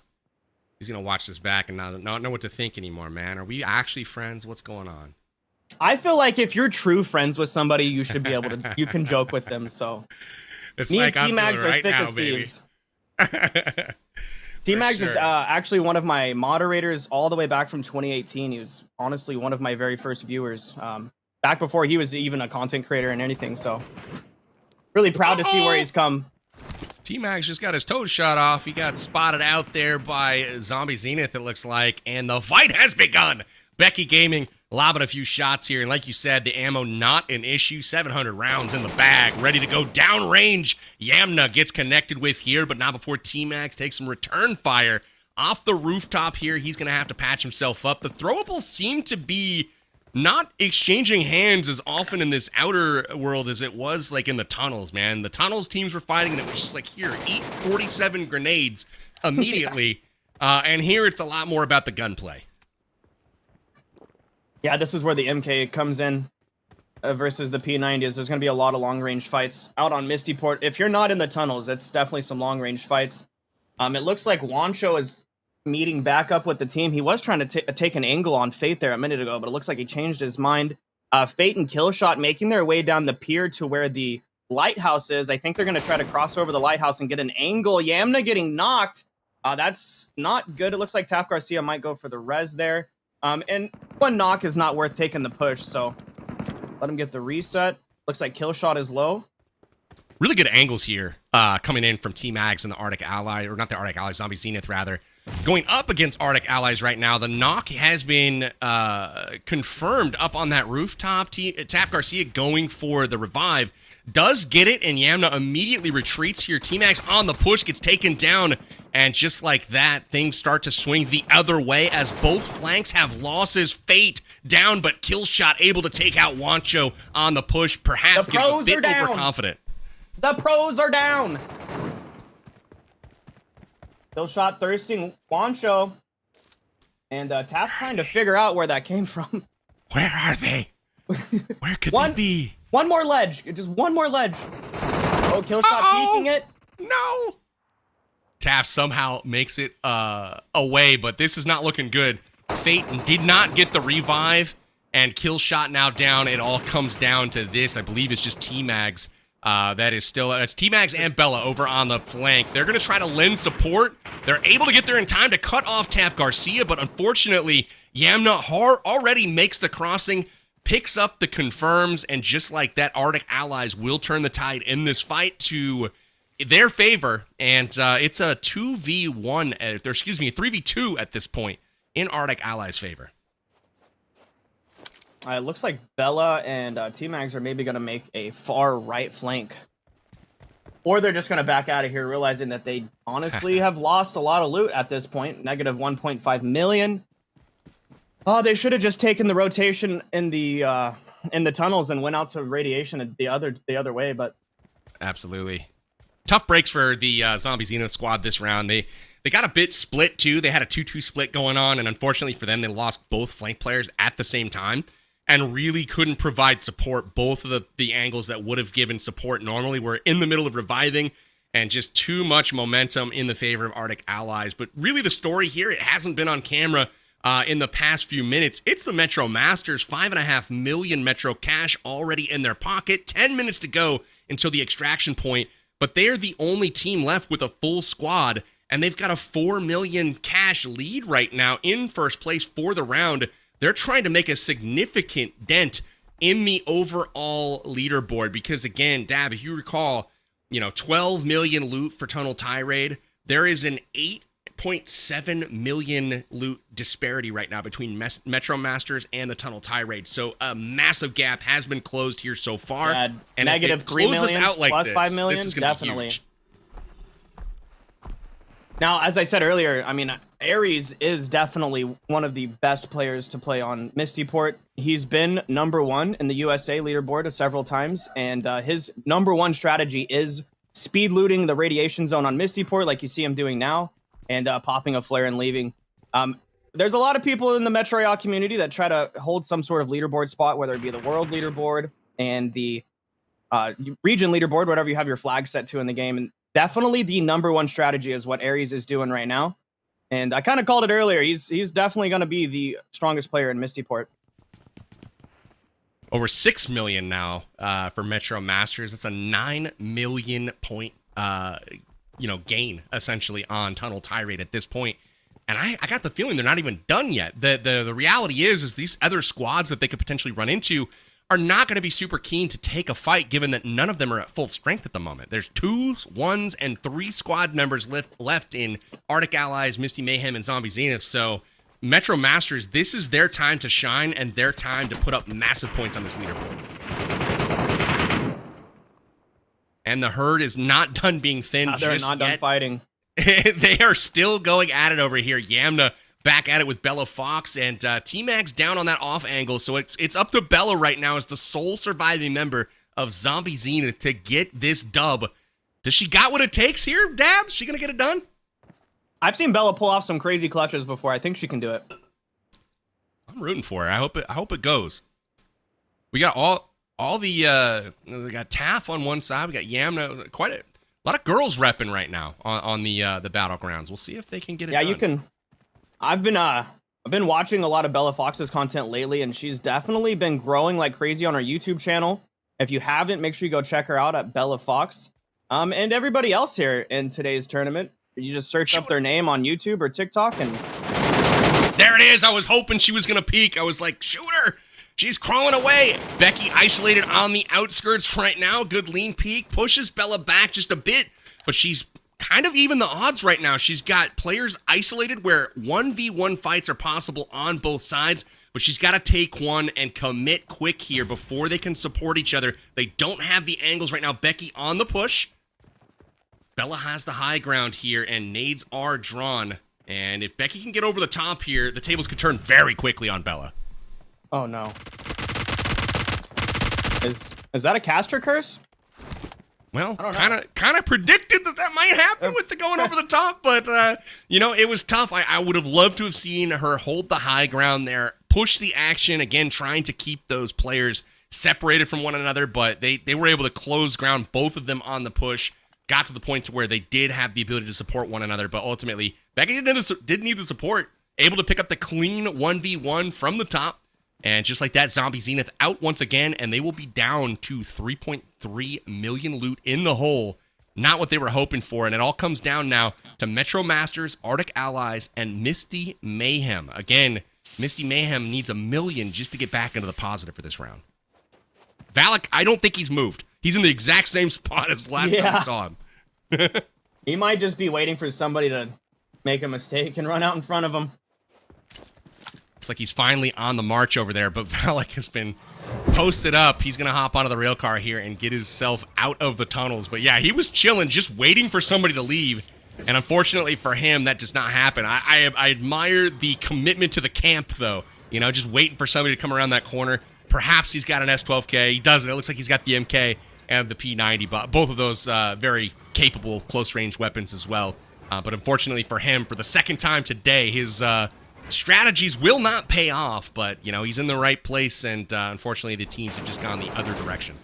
Maybe he's rotating to the other exit, thinking that they're going to leave from the other exit. So if he can hold them off and take a 1v4, which is totally possible for any pro player. It really just comes down to, you know, where's the focus of the team members. If they're playing together, you're not going to get the 1v4 done. But if you've got, you know, kind of 2 players over here, 2 players kind of not really in a place to where they can support, I think a 1v2 is completely possible. You know, you get a quick, unexpected knock, and then you're just basically in a 1v1.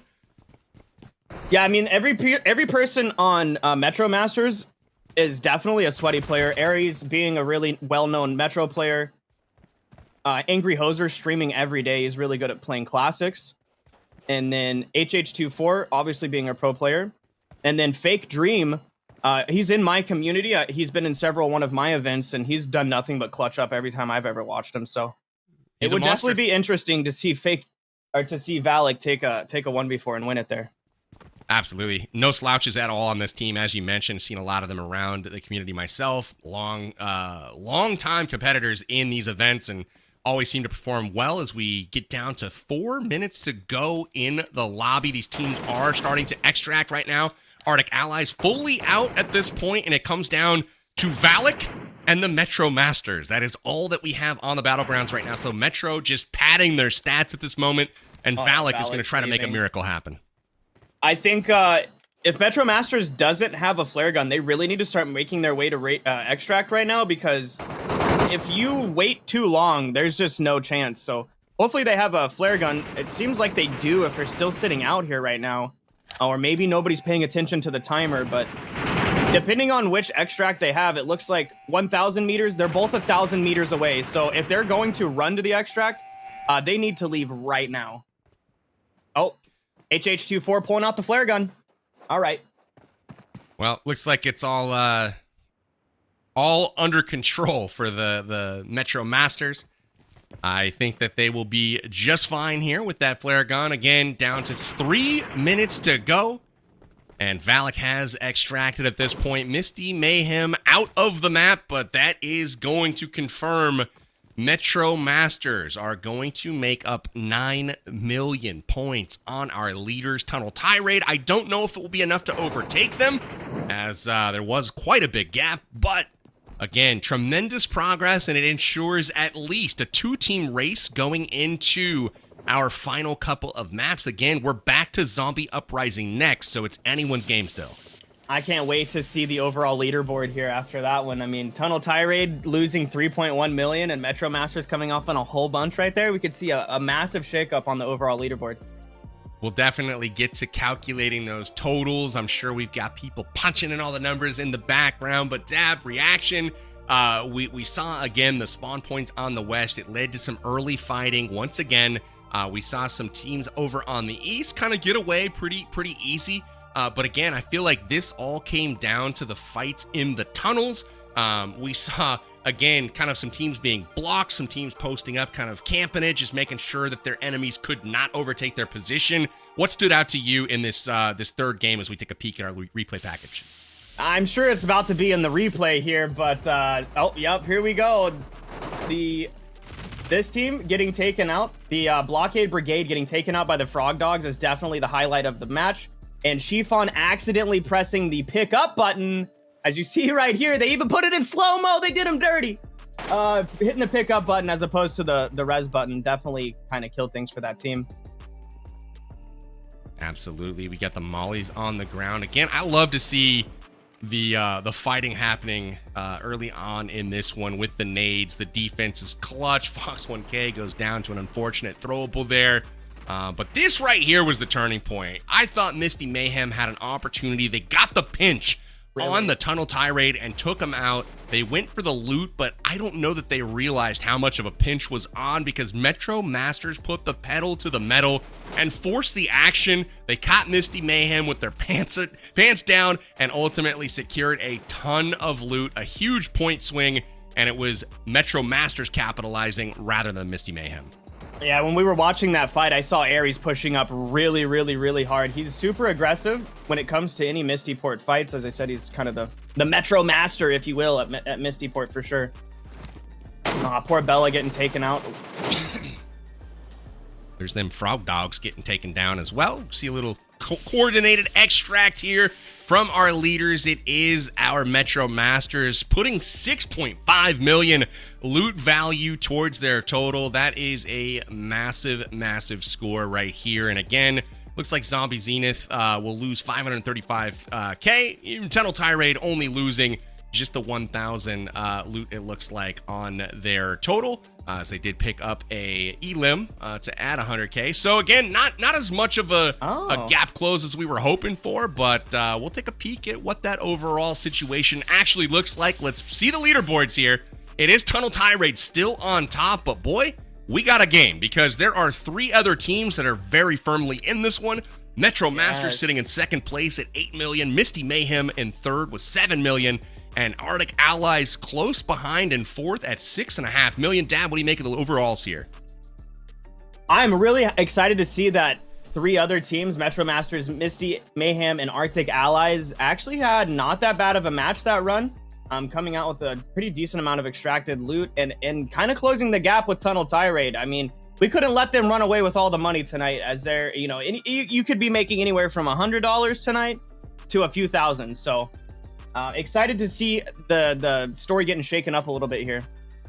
Absolutely. We've had, big games from Tunnel Tirade and Metro Masters, and that's going to vault them, obviously, to their spots on the leaderboard. But consistency has been the name of the game for Arctic Allies, as well as Misty Mayhem, Blockade Brigade, and Zombie Zenith, still trying to get things going. Ultimately, they've been wiped pretty early in every game tonight. They're going to try to turn things around. I have a feeling here in our 4th game of the night. It is back to Zombie Uprising. We'll be back on Misty Port. And again, that means no more Frog Dogs. Is that right, Dab? Yeah, it's unfortunately, there's no Frog Dogs on the Zombie Uprising.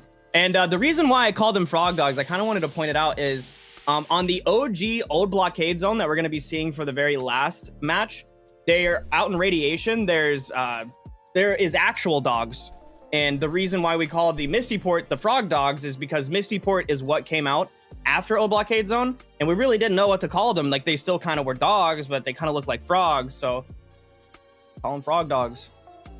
I think I'm clear on why they're called Frog Dog. They kind of look like a frog and a dog. I mean, it makes sense. I appreciate its ingenuity at its finest. Predictions, though, my friend. Obviously, we've seen the Tunnel Tirade squad do pretty well, but they lost that round, got pinched, and ultimately Metro Mayhem having the last laugh on this particular round. Predictions, though, for game number 4. Will it be Tunnel Tirade again, as they did win our last Zombie Uprising match? So since there's 6 teams on Misty and Zombie Uprising, there could be the potential, like, there's 4 that spawn in the west and 2 that spawn in the east. Now, if Tunnel Tirade isn't one of those teams that spawn in the east and get kind of an easy path to the radiation zone, we could see them getting cut down really, really early, and maybe they actually might lose the lead in the next one. Like you said, consistency is the game. So hopefully, even if they do spawn in the west, they win their fight and get out to radiation. Well, my prediction is this. I think Arctic Allies are going to take this one. They're going to, 8 million loot is going to be the bar that they're going to clear this game. Juancho is going to lead the way. He's aggressive. He had the push last game against the Zombie Zenith squad, and it just didn't work out. He tried to cover too much ground with no cover, and he got mowed down. But that won't happen again. Juancho is going to get it done, and Yamna is going to continue her loot fest. She's been clutch today with that. and I'm expecting the Arctic Allies here to emerge victorious after our 4th map. I don't know if that's going to be the case or not, but I'm convicted. I'm going to say I'm going to will it into existence. We're just going to manifest it, Dab, and that will be the result in Game 4. I don't know if it works like that or not, but we'll see. Anything to look out for as far as these squads? If you had to like give them some advice, you know, from your perspective, what would you be telling them as they walk into this game? Oh, the very next match, if I was playing in this, I wouldn't take a single fight. Only if I had to. If it was life or death, I'd take the fight, but I would be getting straight out to radiation. I'd have one person holding each entrance. The second they hear footsteps, we stop all looting and go directly to that entrance and hold it. And once you are having that kind of fight out in radiation, you don't want it to linger on. As you can see, when the fight lingers on, that just gives another team a chance to come and pinch you or come and just be the nasty third party thorn in the side. So definitely need to have some people on the lookout, and you gotta close those fights down quickly and get the high ground on top of the lab again before somebody else zip ups there on the zip line and you're kind of pinched and caught out in the open. So I would definitely tell teams to get out to radiation, loot, and take their fights as quick as possible. I like the strats there, and this is what you were talking about with as soon as you scout somebody and see them holding those angles, rotating quickly, making sure that they, see the resistance, right? They're like, oh, maybe we can't push this and take it. I think that's going to be super, super clutch as we look towards more competitive esports in the future. Holding those angles, making sure you don't get backdoored. All of that's going to be incredibly interesting to watch. The high ground at the lab has been a key vantage point now in both Mistyport games, and I expect it to be one here in our 3rd Mistyport game of the evening as well. We'll see if that ends up being the case, but I'm curious also if Misty Mayhem is going to get a West Coast spawn this time. They've been kind of comfortable over on the East so far, but I want to see some different squads kind of thrown into the action. That meat grinder of the West Coast, it seems like it's Arctic Allies and the Zombie Zenith going at it early on and throughout the whole game each and every time. Maybe we can mix things up this time around. Yeah, hopefully Zombie Zenith actually gets to put some points on the board, and I don't have to make fun of my friend T-Mags later. Well, yeah, we know that you can do that, absolutely. I'm taking a peek at some of the other notes I have for, the new mode. We've got a couple of new weapons on the map as well. Not like necessarily new weapons, but new minigun, though the M134 is now taking 7.62 ammo. That's something we can keep an eye on, hopefully, as we head into the later maps tonight. And then obviously the flamethrower, which I don't know if we saw in our second game on the zombie mode, but I'm hoping that we can see that in action here in our 4th game. That'd be pretty sweet. The flamethrower is honestly the best way to make sure that you don't waste all of your bullets trying to take out a horde of zombies. The flamethrower, you can just obviously spray into the pack, hits them all at once, takes them all out, and doesn't waste your bullets, because you need those bullets when you're taking later fights. And I would rather have bullets to take a fight than a flamethrower to flame at actual enemies that are going to shoot at you. So yeah, hopefully we see it as well.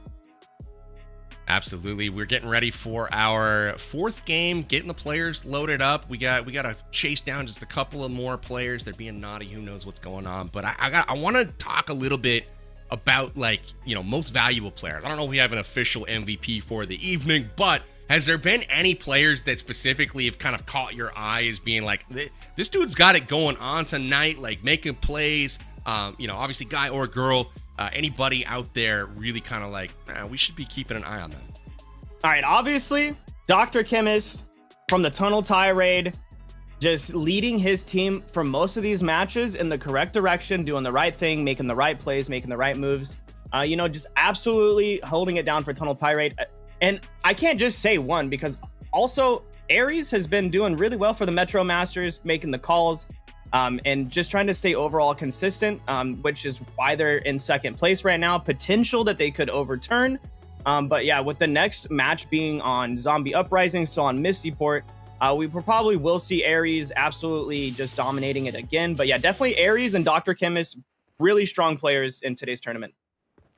Amazing, and we did not get our wish. It will be Misty Mayhem on that East Coast. Once again, they'll have a free shot at going at that radiation zone. We'll see how they deal with it this time, and it will be a similar group of squads over on the West Coast battling it out once again, but at least the Arctic Allies will catch a break right now. As far as my MVPs for the evening, you mentioned a couple of them. I got my eyes on Dr. Chemist and Ares. I think both of those guys have really crushed tonight. T-Max has actually had a decent night, while unfortunately his squad has been eliminated. He's had some pretty standout moments, and also Yamna has been crushing for her squad, the Arctic Allies. Definitely. So keep an eye on that. Definitely clean looter with Yamna. 100%. We got an early fight. Once again, Blockade Brigade, they cannot escape these early fights right now, and they are on the brink once again.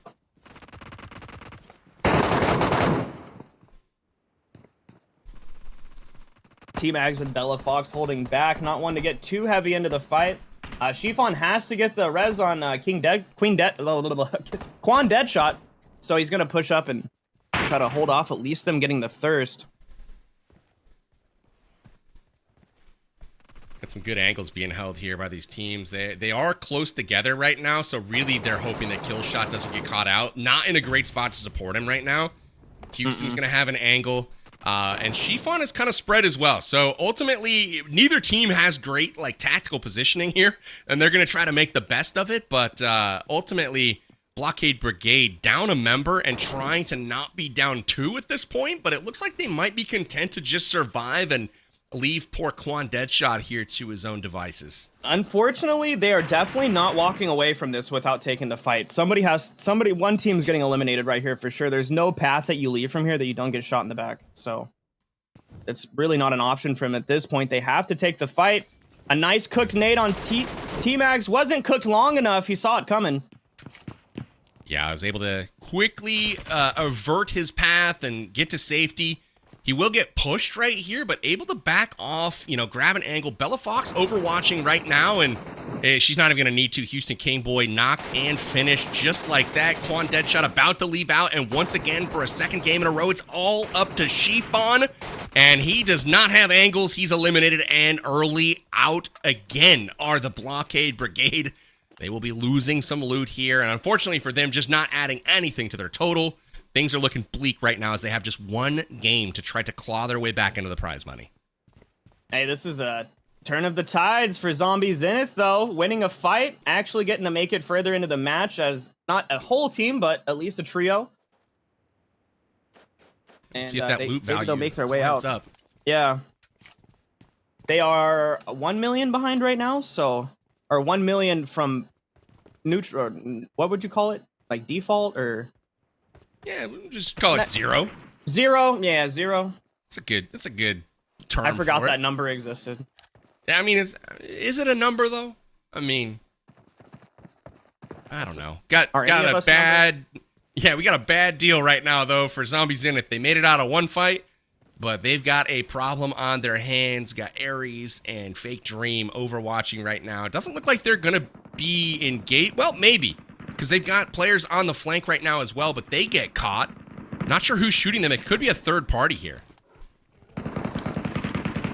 It is. It's the Tunnel Tirade off to the side. And that is why they backed off. They're going to have to go try to support HH24 caught out right now. And it is all or nothing right now for these two squads. These are the top 2 on your leaderboards. It is a Tunnel Tirade and Metro Masters doing battle. It's all up to Fake Dream and Ares for Metro Masters. Man, that's a scary zombie. Yeah, that's the one that I was saying is really scary, but I was telling you about earlier. Now that one is extremely fast. It hits really fast. The Skinners do a decent amount of damage. You do not want to mess with those. So Metro Masters, their hopes taking a big dent right here because not only did they lose 2 and quite a bit of loot, they lost it to Tunnel Tirade, which is a team they're trying to catch right now. Big fight win for Tunnel Tirade, and it doesn't look like they're done yet. They're rotating around where they're going to be able to pinch Zombie Zenith right now, and that is trouble for them. This is just a big mess right now. Again, all of these Western teams fighting early, but great tactical play and positioning from Tunnel Tirade. And it's another one of those moments where Ares and Dream can't really make a rotation leaving. I mean, if they use smokes, they can, but the thing about Misty Port is there's a lot of out in the open areas. I mean, you do have these massive trees to grab for cover, but there's a lot of open areas, so I mean, trying to leave from a fight after you've already engaged sometimes can be pretty tough. Bella's just creeping right now, just trying to stay quiet here. She's aware they are being watched. You can see those zombies chasing somebody. She knows somebody's up there. She knows exactly where they're at. She's just got to chuck that grenade. And I don't know if she's got the arm on her. You can see Fox K jumps down. Bella's got an opportunity. Yeah, being here to make crouched, you can't really throw too far. If she would have stood up, she totally could have thrown that. I think this is the moment where Zombie Zenith needs to pounce, man. They're dealing with all of these zombies. The squad's clearly split, and they have an opportunity, but if they allow them to clear all the zombies and then also their teammates to regroup, they're going to be the ones that end up getting pinched, because you can see Baton working up from the rear right now. Yeah, and the Zombie Uprising, they're in the dawn portion right now, so it's the sun's about to go down. They're having to take out some zombies right now, but here in a moment, they're going to be getting absolutely swamped by the zombies. Now, is there any benefit to being in cover during the nighttime? Like, is that helpful for the zombies, or do they find their way in there and it's tough to even maneuver around? No, they are really smart. They find their way in there, but when it comes to fighting zombies and also fighting other players, I would rather fight the zombies from inside a building. That a player can't just be 300 meters off and zip me with an MK and 3 shots, because you're most likely not going to be at full health if you're fighting the zombies too. So I definitely always want to fight zombies from cover. That's going to be your best bet to just not have a rough time. Baton definitely has an idea of where Bella Fox is. The nade is out, and it does not connect, but the push is on. And just like that, Bella eliminated, and that will be it for the Zombie Zenith, and they are out of the lobby. So two teams fully eliminated.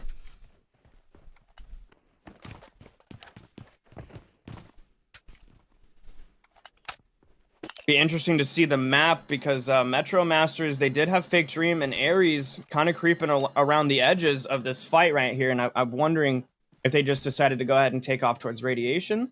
As you can see, it's now set towards nighttime, so there's going to be lots of zombies chasing these guys. You got the zombie dogs. The dogs. The actual dogs. It's when you mix a dog with a dog, and then you get a dog. You own a dog in real life, Powerbang? I do. I have 2 of them. Yeah, I've got a pit bull as well. Oh, there we go. That would be the second boss that spawns at this location. They waited the timer out, and they're now getting to fight the second boss. Yamna Gaming, Yamna, Becky, Tap Garcia, and Wancho have really been prioritizing loot outside of Radiation in all of these matches, I've noticed. Arctic Allies is going according to plan right now. They're going towards that 8 million loot, kind of. They just need to take out Misty Mayhem here in just a bit, and my predictions will all come true. No caster curse here. It possibly could, PB. Definitely running out of loot, though, to actually take a hold of right now, given that 2 of the squads are eliminated. But they are starting to accumulate quite a bit. Misty Mayhem, again, out in front right now, having a big game, and that's massive for the leaderboard implications. Remember, they're sitting just about 4 million or so back from the lead at the moment, and you know, they're right there. So we'll see how this pans out. They can finish strong.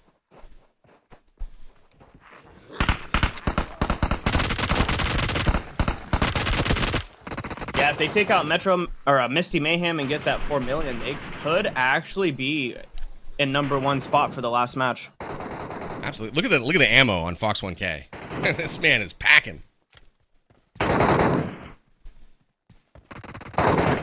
Well, I mean, they did take out a couple of people there. They got 5 eliminations under the belt, so they definitely stole a whole bunch of consumables. I mean, I'm sure they don't only just have all that ammo, but they got all the throwables that people didn't use and everything, so they could be sitting on loads of tacticals and lethals too. That's a lot of rounds into that zombie. Valek's about to get eaten here. Valek's about to run out of ammo as well. And not quite the same story on the ammo side for Misty Mayhem, who is sitting in the top spot right now. You can see as they chew through the ammunition, their loot value is just plummeting.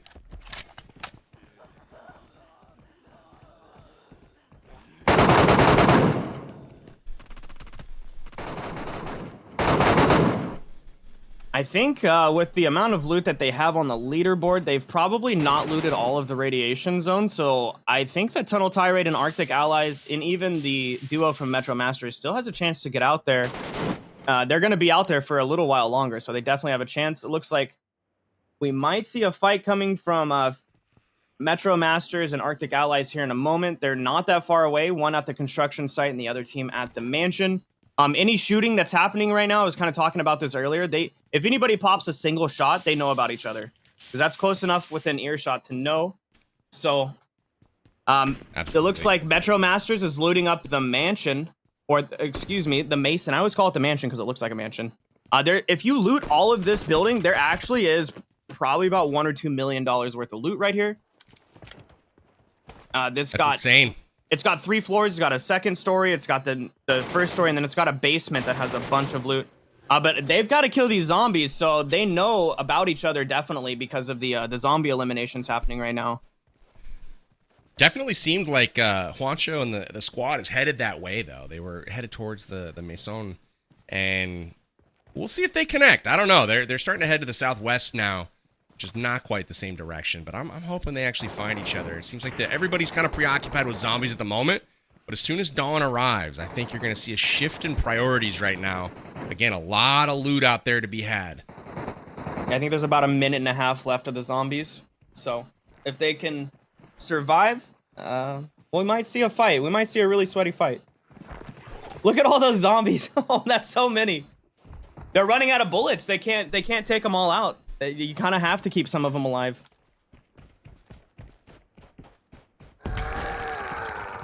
Got Yamna still going after all that loot. We'll see. Zombies in hot pursuit right now. There they are. Yamna and Becky trying to make the loot all-American team here. Oh, look at this. So many zombies. It's starting to get a bit dicey. Oh, getting cornered there. You got to start taking them out, because if you have a few of them hitting you, I mean, they're eating your vest durability as well as your health. So, I mean, the second your vest durability goes to 0 too, you're just 1 bullet away from getting taken out. Going for the loot value here. Risky play does not pan out and almost trapped. Starting to get chunked right now. We have a problem. Is she really going to go for more loot and just take the damage? She is. She'll lose a lot of bullets if she takes the fight with him. Like, her vest is almost at half HP from all these zombies hitting her.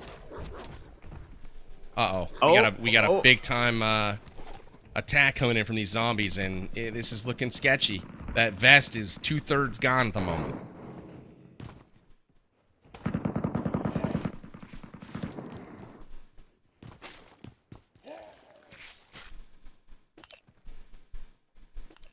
Gotta love a heart necklace, you know, especially when you can get 2 of them. Nothing says I love you by dropping a heart necklace for your teammate at the extract. You know what I mean? That's what I'm talking about. You know, spread the love. Gotta spread the love. All right, so what's our situation here? We got Metro Masters with 2 left on the battlegrounds. 3 other squads with a full team. It's the Tunnel Tirade, Misty Mayhem, and Arctic Allies. All 3 of those squads are the ones in contention right now. And as we take a peek at the map, everyone is fairly separated right now. Metro Masters, as well as the Misty Mayhem squad, kind of have whole areas to themselves at this moment. And it looks like the Arctic Allies and the Tunnel Tirade are the closest to potentially fighting, but again, still not really heading in each other's direction, except for Juancho and Baton. They are right up in each other's grills, and look at this. It has kicked off. Juancho getting the first knock and just laser beams Fox 1K from range. Yeah, one thing that's way different about the MKs in Metro versus Classics is the attachments that you put on the MKs have way higher recoil reduction. So that is why you see these players fully automatic spraying these MKs, because the recoil is almost non-existent once you put all refined attachments on it. Juancho getting eaten up by the spitting zombies. Yeah, those are doing a little bit more damage than I think he reckoned. He was like, I'll just eat this. Oh, wait, maybe not. I'm about to die. So he takes care of those spitters. And, you know, this is what I was hoping to see from Arctic Allies. They were able to pick up a couple of elims. They did take out, You know, obviously 2 from a squad that is just ahead of them on the leaderboard, and they should be able to swap a fair bit of loot right now. And it looks like the 2 surviving members from Misty Mayhem are going to, or excuse me, I think it was Metro Masters. They are going to just leave. Or was Tunnel Tirade? It was I was going to say that's Tunnel Tirade. So they're definitely above them on the leaderboard. Oh, negative 946,000 Metro cash. Not looking good for Tunnel Tirade, as they definitely need to not lose any of their lead at all. Any of that spread. Going into this last match on Ode Blockade Zone, it's the least loot that we're going to see people come out with, just because of the amount of boxes. There's only like 6 or 8. No, it's 12 out in Radiation Zone in Ode Blockade Zone. So this will be the last match where we're going to see a massive spread possibility being made. And big news, Misty Mayhem is extracted. They are out with 2.6 million cash, and you know that's a solid chunk that they needed here. And now they're hoping that one of these other squads gets wiped. We'll see if that's the case. But unfortunately, if that happens, all the loot will go to another competitor that's well within range of them. So this is very, very dicey right now for all 4 teams that are still with players alive. Yeah, Metro Masters, they were only 4 million behind, so that puts them now at just 1.5 million behind Tunnel Tirade. If Tunnel Tirade doesn't pick it up this match and at least put something on the board to keep that spread there.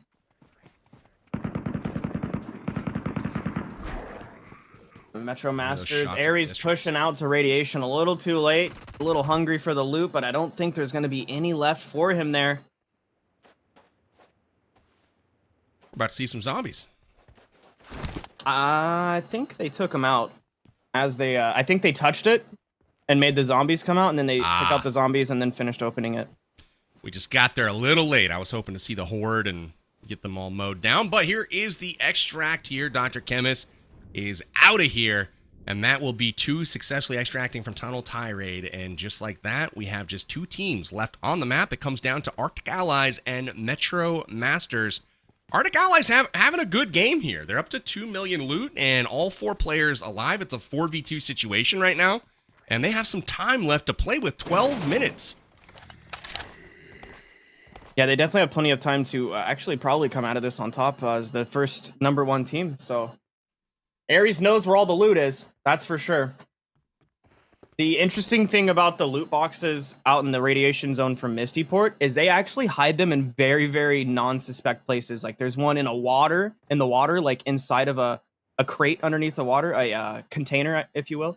And then there's another one that's in a train car that's flipped over on its side. So if you're not a seasoned player and you don't know where all these hidden boxes are, Aries could be out there right now getting it. Just a single gold pile would put them right almost at #1. So hopefully they didn't miss too many of those boxes. Misty Mayhem didn't miss too many. Yeah, we'll see how it goes, and if Arctic Allies all of a sudden has that total jump way up, we'll know that they've probably found something of significant value. Got some good ammo being found here by Aries. Still trying to milk just literally every squeeze of loot off this map. A few zombies that they still have to deal with, potentially. Is it possible, Dab, to see how many teams have extracted or are still remaining in play? Does it tell you that in-game? As a player that doesn't see what we see, no. They have no idea who's still here and who isn't. Interesting. So, yeah, it could be a bit, you know, it's not as obvious to them when or if they need to extract. I mean, they can go off audio cues of, hey, it sounds kind of quiet, like maybe... Yeah. Timer's getting lower, not a whole lot of fighting to be heard. Maybe we're more alone, but they don't have the ability to see like we do. Oh, hey, there's a whole bunch of people that have cleared out of the lobby and we got this place to ourselves. So we'll see. Yeah, as far as they know, it could be everybody still there. And especially in a public lobby, you really, really don't know, because then you also have players spawning in mid-match naked and stuff too. So you never know how many people are in the lobby. Nothing like naked people spawning in mid-match. Oh, when I say naked, I just mean no, like, level 1 armor. Not like... Oh, I thought you meant in real life, just, you know, spawning in. It's all good. We think, you know, wires crossed, Dabs. It's okay. Ooh, yeah, it's a good little find. We just call them nakeds. If you're not wearing level 6 armor in Metro Royale, you're technically naked. Like, level 4 and 5, like, they definitely can take some bullets, but level 6 is the creme de la creme. In the actual like public lobbies, you have people that aren't only just wearing level 6, but they'll have level 6 Fabled on. And Fabled is one step above it's like the highest tier that you can get when it comes to items. And Fabled items, guns and gear, come with 2 extra traits. And on gear, it can be things like taking less limb damage, having more overall durability. And when it comes to guns, it can just be straight up increasing the base damage of the gun, making it to where the gun shoots faster, the bullets fly faster. So, I mean, in a public lobby, if you're going up against people with Fabled gear, it can get really crazy. Sounds like a fight I want no part of. I mean, if you're really rich, then you don't have to worry about it. But, you know, as you can see right here, these players are demonstrating easily as a team how to get rich.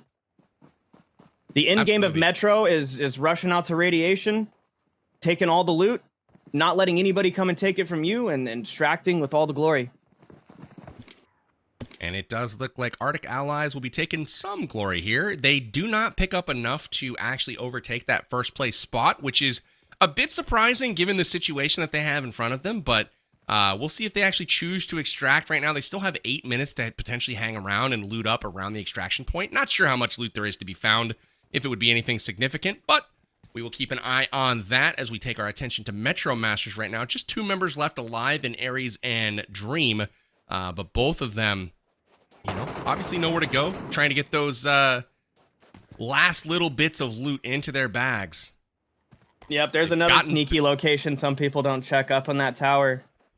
They've gotten back to positive, though. That's a good news, Dab. They're 12,000 cash right now instead of negatives. That's good because they're in second place, so they really can't afford to lose any.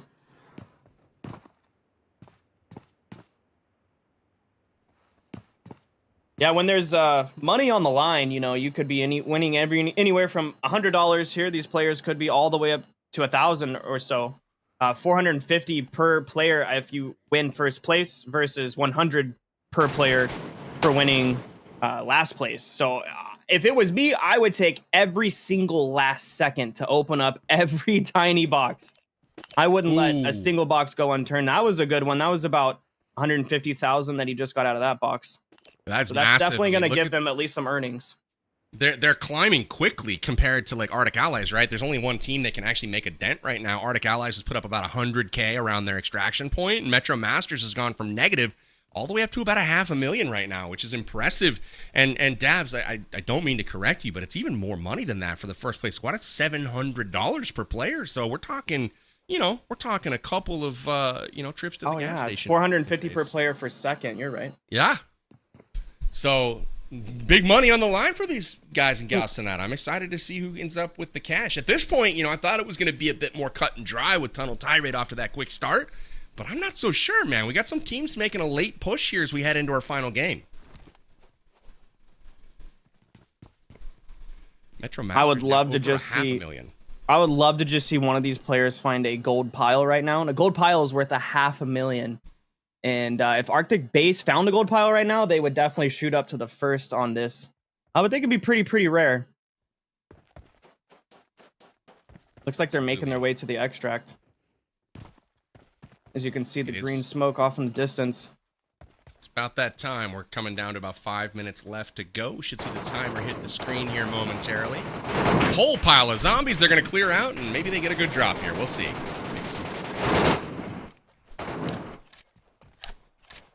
Obvious.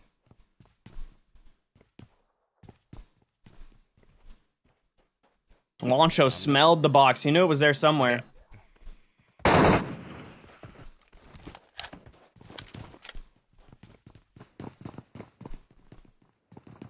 As you can clearly see, the difference in what's inside these boxes, outside of radiation versus inside of radiation, is a night and day difference. Like in radiation, you're opening up boxes that have anywhere from 300K to $1 million worth of loot. If you get crazy, like that could be gold piles and stuff. But outside of radiation, a decent box is only 25-30K.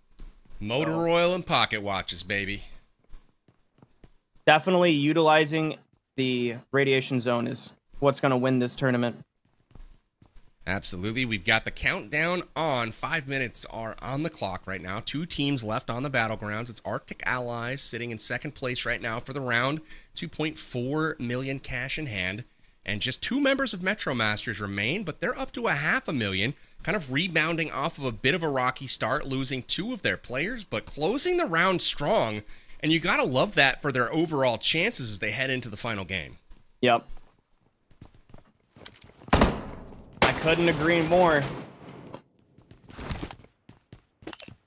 They were only, 4 million behind, so at least trying to close the gap with the tunnel tie rate at all is in their best interest. Tunnel tie rate actually potentially losing some value on this match, so them losing value while Metro Masters is gaining a little. They could bring it home in the last match. They really could. You might get your wish. I just want to see a close outcome. That's all I care about. Oh, there we go. Got some loot to be found in here. We'll see if anybody gets anything big. Yeah, the black door on there's 2 black doors on Misty Port. You got the one in the tunnels right here that they're opening up right now. And then there was the one out in Radiation Zone. The one out in Radiation Zone has a lot more loot, but you can definitely still get better, really decent loot out of this black door. Absolutely. I mean, they're up to 750K. I mean, that's pretty decent, right? Like, considering they were negative just a moment ago. Oh, they just found they definitely found some gold bars. So very, very nice find from Metro Masters. That is absolutely clutch because, again, this was like a multiple million point gap between them and the teams in front. And they've really closed it down to about 1.5 million at this point. They still have 3 minutes to try to maximize what they are pulling, but they've got to be close to heading for that exit. Yeah, the exit's just right outside the tunnel right here for them. Only 200 meters outside the tunnel, so they got plenty of time. I know that Aries would definitely be extremely excited if he won a Metro tournament as being a Metro main when it comes to content creation. You can find Aries on YouTube, TikTok, pretty much everywhere. He puts out consistent content on Metro Royale on the regular, and that's pretty quality content. I like how animated he gets. He's a pretty cool cat. Love that. Love the animated creators and streamers. I think that's always fun to watch. We're down to just a couple of minutes. The flares have been fired off, and we've got a pan fight going on here. The Arctic Allies are doing battle with one another. It seems they've given up on trying to find any remaining members still on the map. And as they wait for the extract here, we've got a couple, swings of the frying pan out. Some victory swings. Becky's got a whole chicken. No, forget the pan. It's just an actual chicken.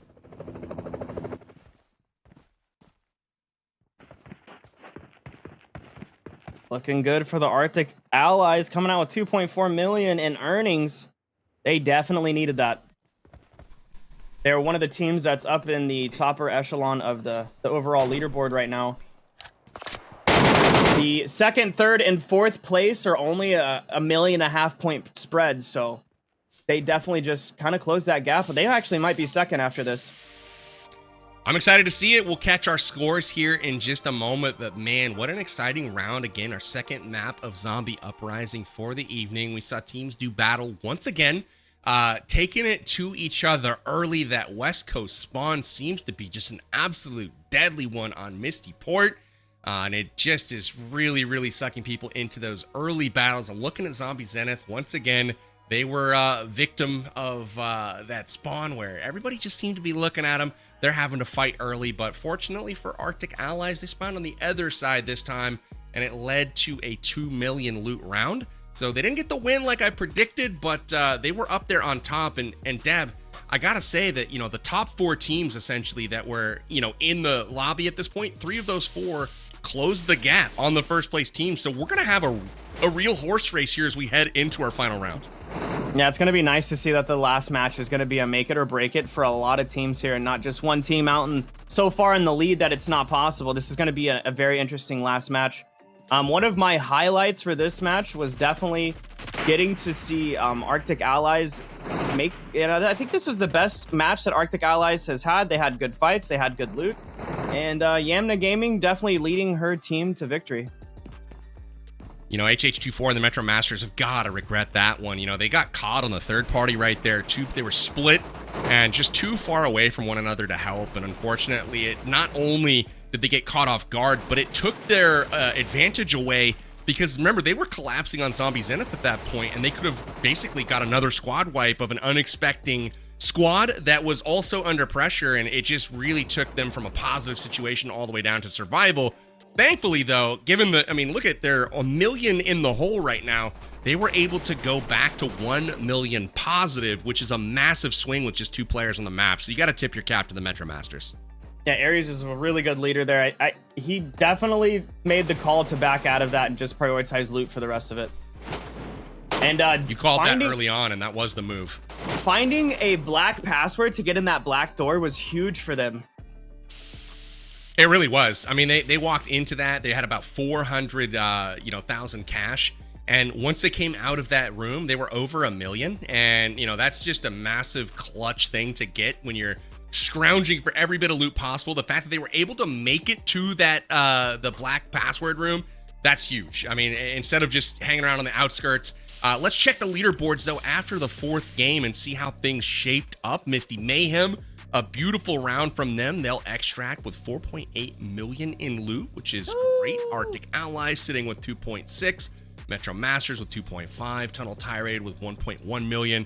Zombie Zenith and Blockade Brigade, again, struggling to put numbers on the board. Blockade Brigade having a real rough go of it. And I don't even know that it's their fault. They've been in that nasty spawn point every single time, and they just haven't been able to get the fights to go their way.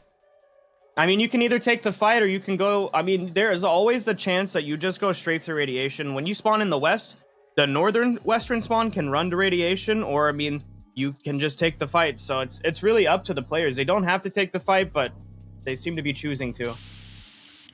Here is the overall standings, and let's see how close it is. And wow, we have ourselves a game. It looks like the Blockade Brigade and Zombie Zenith are out of the picture at this point, going into our 5th game. But good news for the 2nd through 4th place teams is they are in it. They have a great possibility to come back and win. Tunnel Tirade, though, still sitting in the driver's seat. 17 elims right now. That seems to be a big factor. They're the ones, pushing the fights and getting these squads knocked out and ultimately taking their loot. Dabs, how do you interpret this overall leaderboard? Tunnel Tirade sitting with 1.7 million in just eliminations alone is crazy. Imagine if they didn't get as many elims, Misty Mayhem would be right there behind them. Look at the loot. They've got more loot in 2nd place than 1st place does. It's literally the elims that are separating them right now. Now, going into Old Blockade Zone, it's still anybody's game from 1 through 4th. If you go out to Radiation, as well as get everything outside of Radiation, any players from the team 1 through 4 could definitely come out on top here. Well, we're going to see if they do, but before our 5th and final game, we're going to load that lobby, take a quick break. We'll be back to you with our final game of Metro Royale action coming up shortly. Don't go anywhere. Disaster has struck again in the form of a zombie uprising. Not a corner of this town has been spread.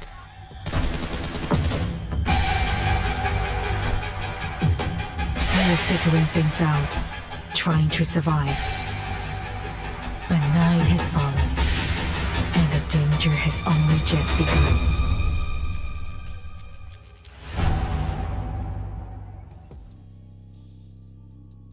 Welcome to Metro Royale, Rookie Manual. The old blockade zone was formerly a military-restricted area, but now 2 evil forces divide the land. If frontline confrontation could be considered as a new player's tutorial, then Old Blockade Zone would be their first real adventure into the underground. Old Blockade Zone is more abundant in supplies than frontline confrontation. However, accessing the Old Blockade Zone's advanced mode also has a higher loadout requirement. Old Blockade Zone is a dense urban area with tightly packed buildings. While collecting supplies, it's common to encounter other players, so don't let down your guard while exploring. Of course, you can also move around via the underground routes. Although Old Blockade Zone only has 1 subway line, it's vast and complex, connecting multiple areas of the underground. Of those areas, the deserted base is a dark zone. Dark zones have lots of supplies, but are also shrouded in danger. Night vision equipment is a must.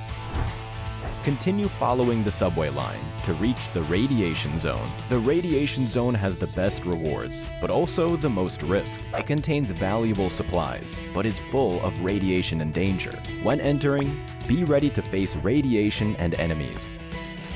Besides the fast procurement of supplies in the radiation zone, Old Blockade Zone also has 3 password-locked doors, blocking you from some high-value sellable items. They're located in the barracks, snake pit, and the underground garage. Password letters of the corresponding color must be used to open the door and obtain the supplies. To obtain better supplies and equipment, you will need to challenge and eliminate bosses. Apart from the 2 permanent bosses marked on the map, there are also a few points that randomly spawn invasion bosses that provide more opportunities to obtain equipment. That's all for this intro to the Old Blockade Zone map. Go explore it yourself. Version 3.3 brings tons of new updates to Metro Royale. Let's check them out together. To start off, we added 2 shotgun faction weapons. They are the DBS and S12K. With their addition, you have more faction weapon choices than ever. Additionally, we've improved the damage dealt by all faction weapons, including the Cobras and Steel Front weapons. Their damage multiplier has increased from 15% to 25%. That should make faction weapons a fantastic choice in the new version. What's more, we've added a new special trait modification system. In this system, require schematics, which only appear in Zombie Uprising mode. I bet you're super excited to try out all these new weapon updates for yourself. Make sure to do so in the new version. If you have any feedback, let us know in the comments.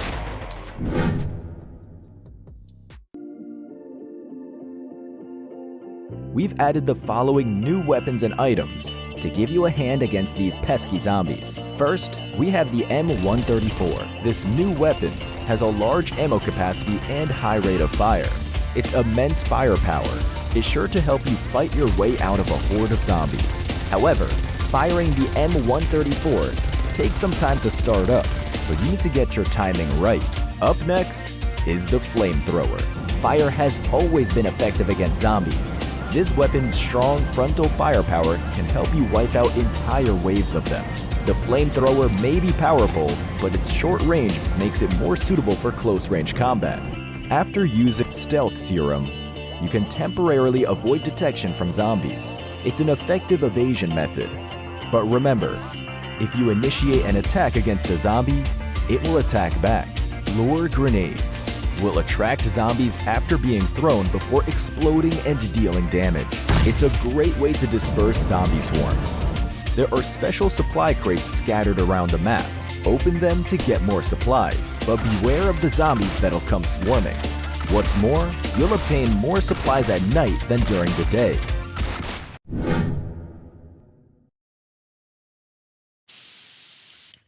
You guys have waited long enough. The time has come for our 5th and final game of the Metro Uprising PUBG Mobile VIP show match. We've got 4 teams in contention right now to take home their share of a $7,500 prize pool that is on the line here this evening. It's the Tunnel Tirade squad that is out front right now, led by Baton, their esports pro. And it is time to hop into the match to see if they can hold on to that lead. It all comes down to this. Dab, I gotta get your prediction, man. Who's gonna take the cake? Spawn super close together, but I'm gonna go ahead and have to say that Metro Masters is gonna definitely live up to their name this match. They're gonna master the Metro. We'll see. I'm liking the likes of Misty Mayhem on this one. Again, this is going to be really, really close, I feel like. But, you know, maybe it is too much of a lead right now for the Tunnel Tirade. I think they have to play pretty cautiously right now. But as the match has just started, it doesn't look like that's the case for anybody. I'm seeing 6 teams at the exact same point on the map, all of them heading in the same direction. We're about to have a serious, serious collision. And I have no idea who's going to make it out on top. The map can be a little bit misleading. Metro Masters spawned at the closest point to radiation, so they'll probably be the team that's out there first. They spawned at the bridge spawn that's right across from the what they call the fort. So, I mean, right at the fort, you just get down to radiation pretty quick. Amazing. Yeah, I mean, this map is great. I mean, they're really stepping on top of each other right now. I wouldn't even mind staying here for a minute to watch if any of these guys are going. I mean, that is like all of the teams more or less in one spot right now. And you can see on the left, Fate trying to approach, looks like the Blockade squad into it again. Blockade Brigade has been early fighting every single game. Will this be the match where they actually come out on top? We'll have to wait and see here, but Fate and the Zombie Zenith, again, another team that has fought early almost every single game. Well, neither team is changing their MO at this point. They're gonna go out and they're either gonna come back on their shield or not. We'll see. Yeah, the map can be a little bit misleading. Metro Royale just released custom rooms this last update. There's definitely some things that need to be ironed out. But Metro Masters looking like they haven't quite crossed the bridge yet. They're sitting on the very edge of the map over by, I guess, the other bridge spawn is what we would call it. These spawns don't really have names, but they're going to start making their way over to Fort Rozok. Classic PUBG name right there. So the thing about Old Blockade Zone is it's actually a modified version of Erangel. So you'll notice that this is there would normally be a big house compound right here. This is Rozok that they're actually walking through right now. But it's just a modified version of it. That is interesting. Yep, you can see the resemblance for sure. Yeah. Yeah, you can see the Skull Hill over there. This is the top of the skull. Dr. Chemist is fighting the shotgun boss, so I'd be careful with that guy. This man could pack a punch for sure. This is the map that, for me, is the most familiar for Metro, and all these players playing the OG, how it all started, essentially, here, as they try to get into the money. Again, to have $700 a player for a first place finish, $450 a player for a second place finish, $275 for third place, $200 per player per fourth. And, you know, if you at least played tonight, you're getting at least $100 just for showing up. So that's pretty cool.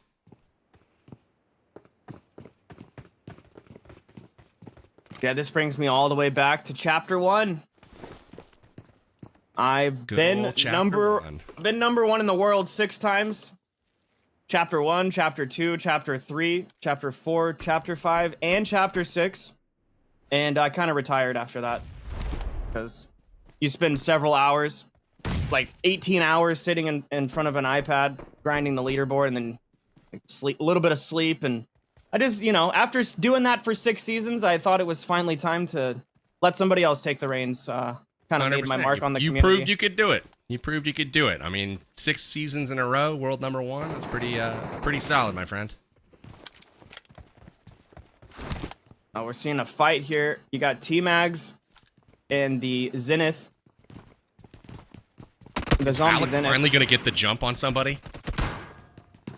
I mean, it's really hard to push down those stairs like that. There's 3 squads here, though. You see Valak kind of hiding nearby. I do see Valak over in the corner now. I did not see him at first. Yep.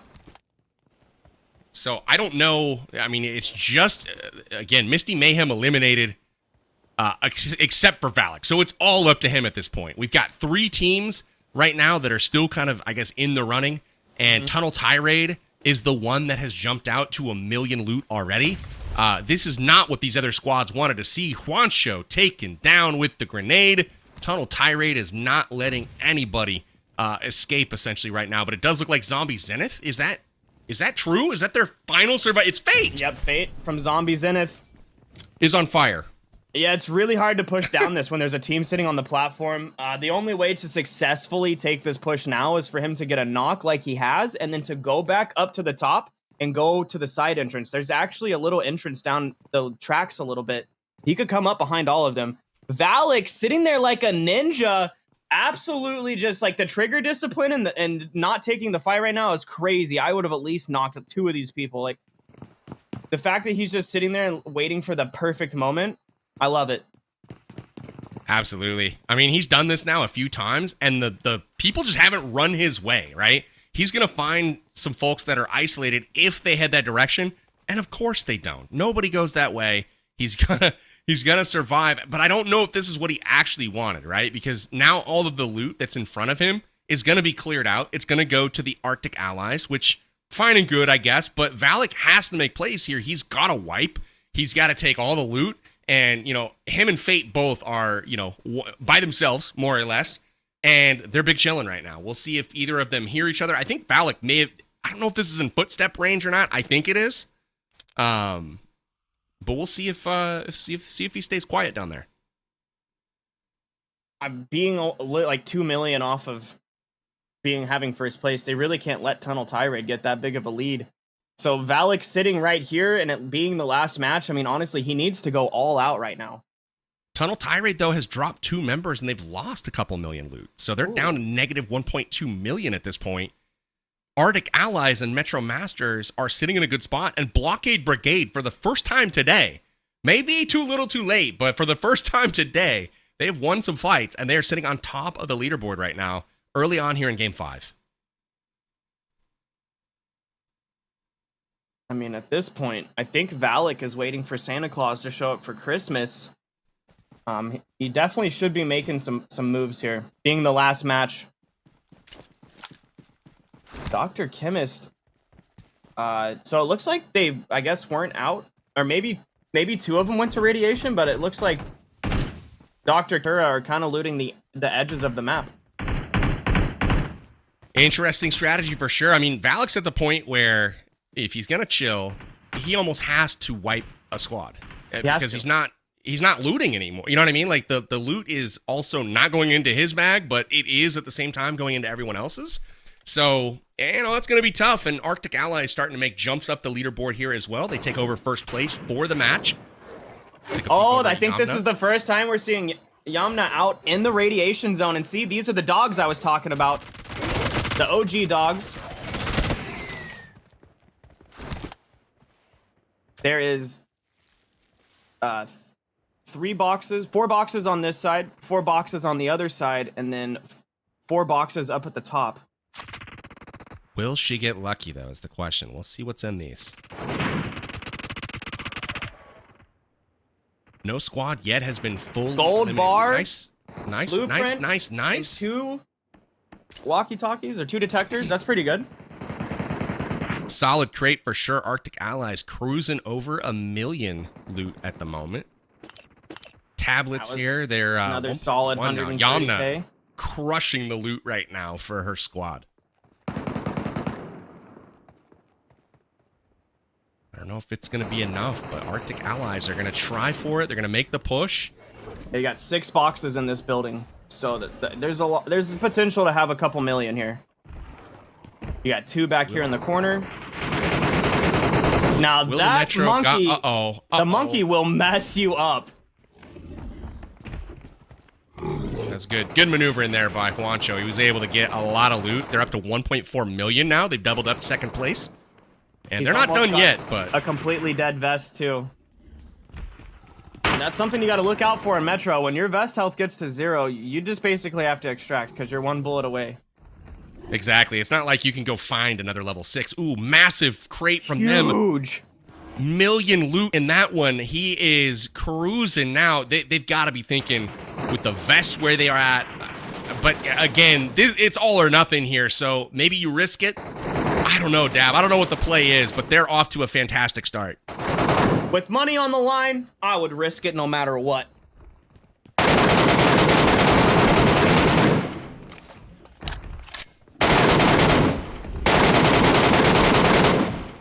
Looks like Kong, man. Yeah, unfortunately, they're just pumping bullets into the monkey so that they can do all the looting. And they're losing a lot of value in the bullets that they're holding on to at the moment. Now, if they would have sent just 1 player up here that knew what they were doing, you can actually loot this entire place without triggering the monkeys if you know what you're doing. A little, you know, if you don't make them mad and you creep around, you can loot the boxes without triggering them. That's good information. You should have let them know about this beforehand because yeah, I should have let them know in the talent call, but I'd rather see the monkeys hit them. Mad. Yeah, right? Just pounding their chest, clawing them up. But Arctic Allies, man, 3 I actually made a video about it. Now. Like I made a video about it like 3 years ago how to do it. So it's their fault they didn't watch my videos, you know? So yeah. Ooh, Metro Masters just dropped a bunch, or no, it was Blockade Brigade that looks like they lost a player. Now, interesting, we see Metro Masters sitting right here holding this area because unlike the other maps that have radiation zones, Old Blockade Zone only has one way in and one way out, and it's right here in this little pinch point. So no matter what, Arctic Allies is going to have to fight Metro Masters to get their loot out of here. This is a really interesting and meaningful blockade that has been set up. And it's not even by the Blockade Brigade. It's the Metro Masters who have set that up at the end of the tunnel. Arctic Allies have a lot of loot. And ultimately, this could swing the entire match, right? Yep. 3 million plus loot coming out. You can see they're almost up to 3.1 now. If And Metro Masters wins could this take fight, it all. it could secure them the dub. The first place dub. If they can win the fight versus Arctic Allies jumping up another 400k. That's huge. This is absolutely massive. You can see the map overview right now. A bunch of teams kind of hanging out together. Zombie Zenith once again kind of in trouble. Metro Masters right around where they're at. And a good spread from Blockade Brigade, but unfortunately, they've got a lot more ground to make up than some of these other teams. Arctic Allies coming up on another 200k. They are definitely the winning ticket. Whoever takes out the Arctic Allies is probably going to win this right now. Unless if the Arctic Allies themselves just leave, then they don't have to worry about it. But there is no possible way they can leave without having to take a fight with the Metro Masters. And then, I mean, you've got 4 teams or 2 teams that have 1 player, 1 team that has 2 players, and then the Blockade Brigade already lost a player there. So, I mean, Metro Masters and Arctic Allies are definitely have the highest percentage of coming out here successful with having full teams. So I think we might see every other team besides these 2 going negative this match.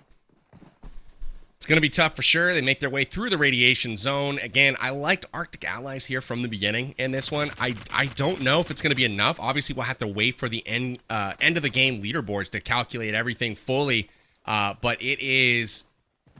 They've got a big lead right now, and really they've got to kind of work their way through other squads to get to the finish line. Tunnel Tirade, had a pretty commanding lead, but obviously losing 2 players and a lot of loot to start this one off is not how they wanted to do things. You can see Dr. Chemist here still alive, and Neptura still alive from the Tunnel Tirade. So it's all down to them, but unfortunately, Baton is gone, and that's their esports pro captain. That's a big loss for the Tunnel Tirade, so they don't even have their best gun on the map right now as well to help them get to this finish line. Yeah, and doing the whole looting the edge of the map strategy, it might not be enough to hold their lead. So we'll have to see on that overall leaderboard here in a few minutes. We're halfway through right now, 15 minutes to go in our final game of the Metro Uprising VIP show match. All comes down to this $7,500 US on the line. These squads will all be splitting up that prize money, but where they finish on the leaderboard dictates how much of that prize pool they will walk away with tonight.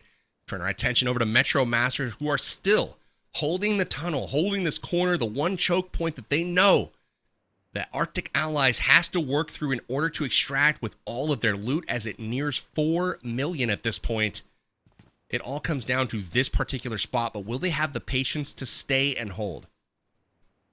I mean, they know that since the carts are gone, they know there's got to be somebody out there. The There's no carts are question working their about way it. back. Here it comes. We are just moments away from Carnage, and this is where the event winner will likely shake out. We'll see how this goes, but teams are gearing up. The footsteps are there. The shots are fired, and Wancho takes significant damage, but the first knock comes in favor of Arctic Allies. And they trade. Dab, this is insane. Nades are out. Who do you got winning this one? Uh-oh, never mind. Stupid question. Oh, man. Stupid question. If Yamna can get out some smokes, there's a possibility. Molotov's got to be crucial Yeah, here. you gotta. Oh, she doesn't have any. Uh-oh, it's over. It's all It's over. over. Look at all the lethals. Expertly set trap here by the Metro Masters. They fully wiped the Arctic Ally. Nope, Yamna's still up. There is a hope, but all of that loot is gone. You can see it's 4 million loot swing. That's going to go in favor of Metro Masters. And now with 4 members alive and the nearest to the exit, they can take that loot and potentially extract. Unfortunately, even if Yamna gets the entire squad wipe, there will not be enough room in her backpack to carry all that loot out. That's a good point, but there are numerous gold bars and like heavy, loot items. So she'll be able to get a lot of value, but certainly not the full amount that, a full squad could carry with them. Unfortunate break there for Arctic Allies. I thought they were going to do it, but just got absolutely shredded all at the same time. So just beautiful coordination from Metro Masters there. And it seemed like they were anticipating it too, but just didn't execute the plan that well. It just didn't go to the way they wanted it to, for sure. You see Ares over here playing the Hoover vacuum role on the team, sucking it all up. It's the best role to play in this mode. Oh yeah, I love being the guy with all the loot. It's like, you guys shoot everybody, I'm just going to go pick up some gold bars. Oh, clutch shots here. Yamna's actually connecting with a fair bit here. Has 1 knock, several other players weak, but really needs to get another one right now. And actually might. This is pretty crazy pressure that she is putting out all by herself onto the squad. Ares trying to smoke off this. Really, she's got to go on the offensive right now with the knock and with this damage that's being done. She had so many hit markers. Hopefully there's a grenade that she's got somewhere. I don't know if she'll have it within her, though, to actually make this push. That would be a real hero's tale if she's able to pull this off. Yeah, I think she already used her mollies. I think she only has nades and smokes left. Now's the time, though, while those smokes are up, because once that happens, once those clear, which oh no, seems like she's on the run and getting shot, and it is curtains. Arctic Allies eliminated and will lose value. Unfortunate for them, but Metro Masters in full control of this lobby. But it's not over yet. The team they are chasing, the Tunnel Tirade, still alive and still on the map with 2 members alive. Man, I really wanted to see Yamna actually win that squad wipe. Oh, I haven't yelled squad wipe in a couple of days, and I thought I was about to right there. She had a great effort. I mean, again, that's twice today we've seen teams like really down to their last leg. We saw earlier with T-Mags, and we saw it just now with Yamna. And, man, close but no cigar, right? Like, good effort, got a knock, got a lot of damage put out, but just couldn't quite get that clutch finish and get over the edge to get that squad wipe. I wonder if the 12-minute boss is still alive. On Old Blockade Zone, there is a boss that spawns in at the 19-minute mark and the 12-minute mark. And it could be at any random location on the entire map, so I think maybe hopefully Tunnel Tirade takes it out and at least doesn't come out negative here. They have to, if they can keep their lead, they'll be all right. But I don't think they're gonna come out with any extra loot here. Absolutely. I don't know if Metro Masters is looted yet or what, but it didn't seem like they picked up the full value of what the other squad was carrying. Because, again, they were at 3.7 million. And that was just what the other team had. Yeah, there's definitely some loot in people's lockboxes. For sure. You gotta think that those gold bars are locked away where people can't get them. Yeah, that's one of the nicest things about Metro is you can at least, if you're trying to make some money, you can at least lockbox a couple of items in case you get eliminated. You're not coming out completely poor. So definitely want to try to avoid that. We take a peep at the map here. Just a few teams remaining. And again, team in control is the Metro Masters on the northern part of that Fort Rosshawk water break. And they are in control, but they've got to still make it to the finish line. I mean, it's not crazy to think. I mean, Blockade Brigade had a good start to this map. They've got a bit of momentum on their side at this point. They got Chiffon. They got Houston King. I mean, some good players over there that can ultimately throw down some lead and spoil the coming home party of Metro Masters here. Another thing to consider, though, Dab, Metro Masters has 7 elims so far, so that's another 700 grand to add to their total. Oh, I haven't even been paying attention to the elims this whole time. I mean, Tunnel Tirade has a lot of elims under their belt too, so they definitely have some making up to do in the elims department.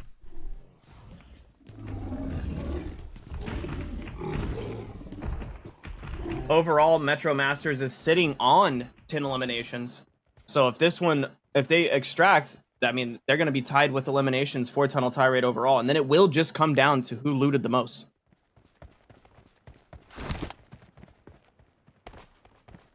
Absolutely. Trying to get to the finish line here. Aries leading the squad. I feel like they've had a pretty consistent showing today. Metro Masters has been a solid squad all day long. Tunnel Tirade really has been operating off the strength of their first 2 maps. Came out and absolutely crushed, and you know they put up 12 million points in 2 maps, and they've just been chilling ever since, hoping that was enough, hoping that they can hold on, and it looks like that's kind of the move here in map 5 as well. Again, sitting negative 800k right now, losing 2 members early on, and again, Blockade Brigade has 3 members alive, Metro Masters has 4, so it's a definite uphill battle for Tunnel Tirade, but you know they're not out of contention here by any means, because they had quite a bit of padding at the start of this match. Yeah, I mean, they came into this match super chillaxed. Like, they weren't really too worried about it. As you can see, Dr. Chemist has been kind of looting up the edge of the map for the last 14 minutes, so he knew that he didn't really have to risk too much and still have him and Neptura just still have a pretty good shot at least holding their gap and winning this. You think they just camp this here? They could. There should only be one other squad that has this extract, but that squad might be one of the squads eliminated. So, I mean, if they want to hold it and just try to, even if to chance that squad might come, then I probably would. You know what I mean? Like, what's to lose at this point? Either kill time and, you know, extract with a couple seconds remaining or whatever. But I feel like stop another team from extracting with their loot, even if you hold them off. Exactly. I feel like, you know, at this point, they've got, it looks like you that's know, their plan. not a lot to lose. We'll see. Hopefully this doesn't bite them, because obviously they need to get out, but they don't have a ton of loot, honestly. I don't know. If I remember correctly, the other team that spawned with them was Misty Mayhem. And when I mean with them, just in the same area of the map. So you typically only have one other team in the match with you that shares the same extract as you. So I'm pretty sure the team that shares their extract has already been eliminated, but they don't know that. Yeah, if that is the case, they will not be able to convert anything at this extract point, which will be unfortunate. But hey, thought that counts, right? Chiffon here from Blockade Brigade finally has a bit of momentum going. Unfortunately for them, it is Game 5, the final game of the night. And I don't know that this will be enough to get them to the leaderboard where they want to be, but they will gain for every point, you know, every placement point that they go up on that rank board. That's more money. So I mean, you know, this is worth still putting in the effort, because you could shoot from $100 a player up to $200 a player and double that prize money pretty easily. Yeah, just about every single placement people go up or down. It could be an extra 150 or losing an extra 150, depending on. So if they even at least just go up one slot, that's an extra $150 per player.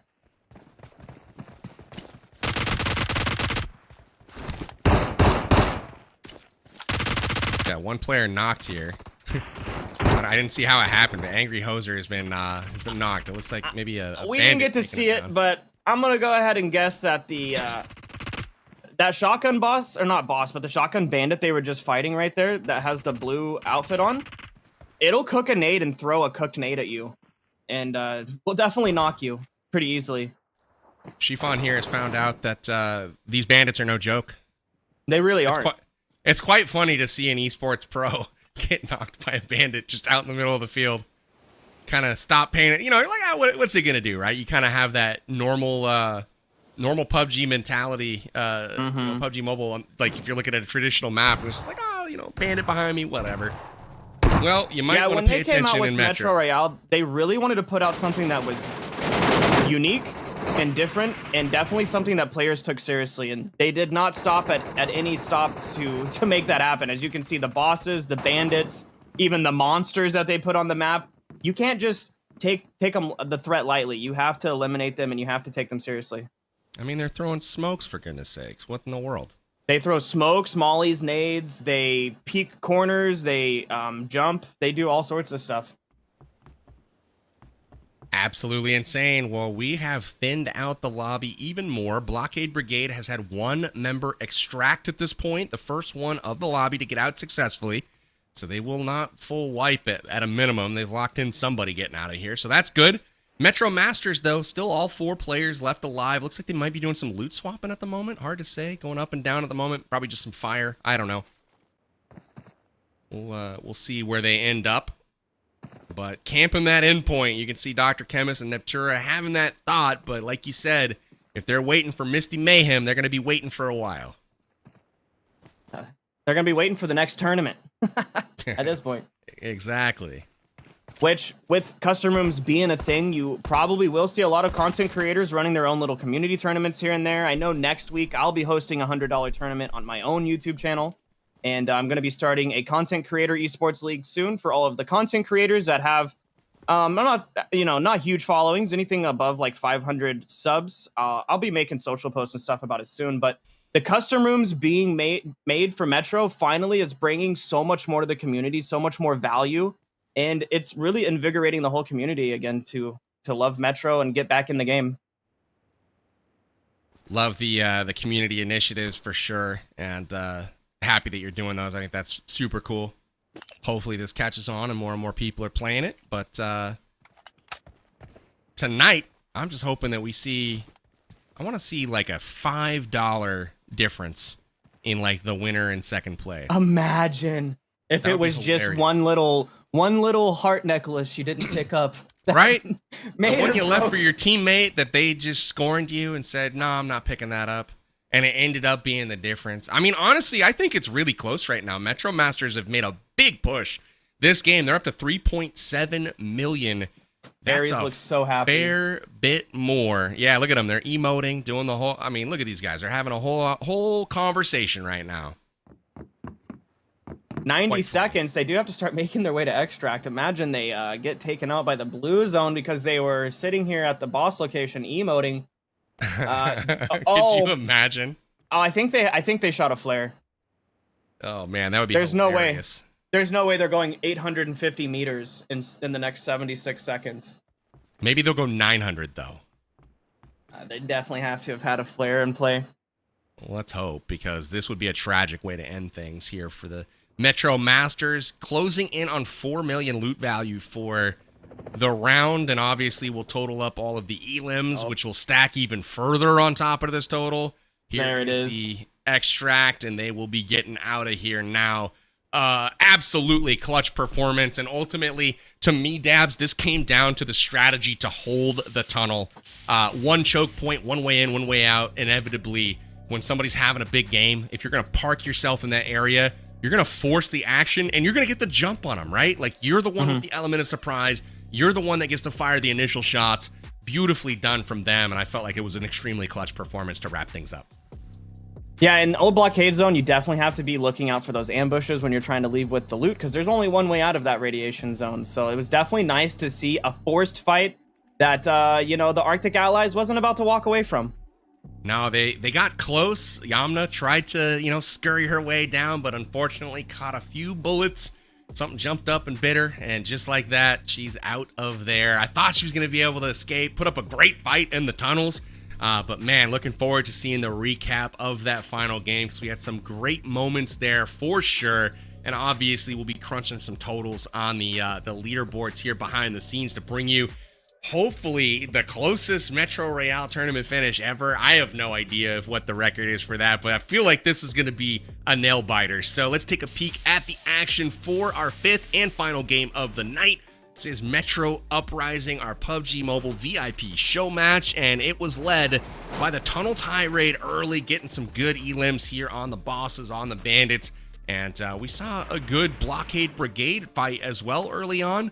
But this one here in the at the bottom of the escalator, this was tough, man. And Valak again parked himself here and just didn't get the opportunity to do work. What the heck is happening? Yeah, that platform is dark. It's hard to see down there, and if you're already holding the platform, it's impossible to let anybody push down the stairs. They have to make themselves so vulnerable that it's just there's no way you can lose that fight. That's so much discipline from Valak there to not fire his weapon. I mean, like, Becky was running around right in front of him, and that right there, Becky going down, Taff Garcia, Juancho, all being eliminated, making it up to poor Yamna here. You can see on the other side, Fake Dream and Angry Hoser were out of the fight when all three of these players went down, so it was a beautiful trade, and I don't know how Yamna survived that and made it out. 3 grenades landing at her feet, somehow able to scurry off, and just like that, not able to make it away. Aries connects for the Elim, and Metro Masters secures control in the final game of the day. Will it be enough though, Dab? We've got just a few more seconds of replay to where we see the scores and how things tallied out for our 5th game. But here it is, Metro Masters emoting their way to victory in a clutch Game 5 performance. And just like that, a massive, massive performance here. Again, it's a nearly 4 million point gain on the tunnel tirade. I'm not sure if that's enough, but holy cow, that is going to be a massive performance here in our final game. Dab, what are your thoughts on the scores here? I honestly didn't think that Metro Masters was gonna pull it through, because I'm not really that. I have no idea if Aries ever even really played OBZ that much, but I'm glad to see that they pulled through and got a whole bunch of loot there. I know that they were in 2nd place the last time we seen the overall, so hopefully, you know, they close that gap and win.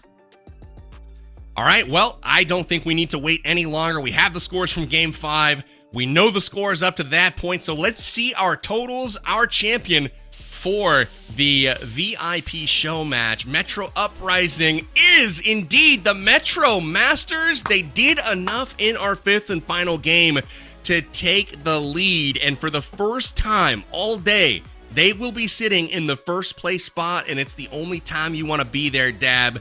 Look at that. They edge it out by about 1 million total loot value, and it came down to that fight in the tunnels. Yep, it came down to the loot. As you can see, Tunnel Tirade and Metro Masters did have the exact same amount of elims, but it just came out that, you know, they were just overall the better looters. Absolutely. You got to tip your cap if you're Metro Master to the Arctic Allies. They were the ones that went and fished out all of those gold bars and kindly passed them over to the Metro Masters, ultimately putting them over the top on loot at the end of that one. Tunnel Tirade had an amazing start to tonight's events. The first 2 games, again, putting up massive scores, hitting 12 million loot value after just 2 games, but only 1.8 million total over the final 3 games. So that's a bit rough for them on the finish. But here is the way the prize pools shake out. Metro Masters will take away $2,800, so $700 going to each player tonight. Not bad for an evening of PUBG Mobile. Everyone walking away with at least $100 here, Dab. That's amazing to see. And somebody, you know, somebody being crowned the Metro Masters is the Metro Masters. How crazy is that? The Metro Masters are the Masters. I guess we named the teams appropriately, right? So ultimately, got to tip the cap. Metro Masters, congratulations on the performance tonight. Dab, tell us, what were your final thoughts on the evening? I absolutely loved to see the end game of Metro Royale being put on the world stage. We've had some events in the past where, you know, playing with the cards that were dealt with, there wasn't the ability to have several teams in the same lobby all pushing for the same agenda. So finally getting to see Metro Royale in all of its glory was amazing tonight. I'm really proud of Aries for coming through and just absolutely shutting it down for his team, leading him to victory. I also want to tip my hat to Dr. Chemist. He definitely helped his team. For most of it, they kind of, you know, they fell a little bit short, but it was really nice to see the end game of Metro. Absolutely. I mean, for me, the ability to have custom rooms for the community, for everyone, like you said, to be having the same agenda, for the same purpose, the same goal, same mission going into a match. That's something that hasn't always been the case for Metro Royale, and now with custom rooms, it is the case. You're going to see a lot more community involvement, a lot more tournaments, and obviously in 2025, we got official esports coming, so you're going to see continued improvements, I feel, to this mode. So excited to see it, and this was a great first glance at this event this evening with the Metro Uprising. So without further ado, that is going to wrap up our show. Dab, thank you so much for joining me. And also, guys, if you have not downloaded PUBG Mobile and joined the Battlegrounds, definitely go do that. The links for the game are in the description. You can download it for free at app stores everywhere. And then obviously follow on social media as well to get information on events like this one. You can sign up as a community member oftentimes and even have a shot at some glorious prize pools and in-game items. Follow PUBG Mobile on social media everywhere at PUBG Mobile. For me, I've been Powerbang this evening, your host, and I got a big shout out to PUBG Mobile for having us for this event, and thank you to Dab Plays for teaming up with me to broadcast this. Thanks so much to all the players, the teams, and all of you for watching. Until next time, this is Powerbang signing out. I'll see you guys on the Battlegrounds.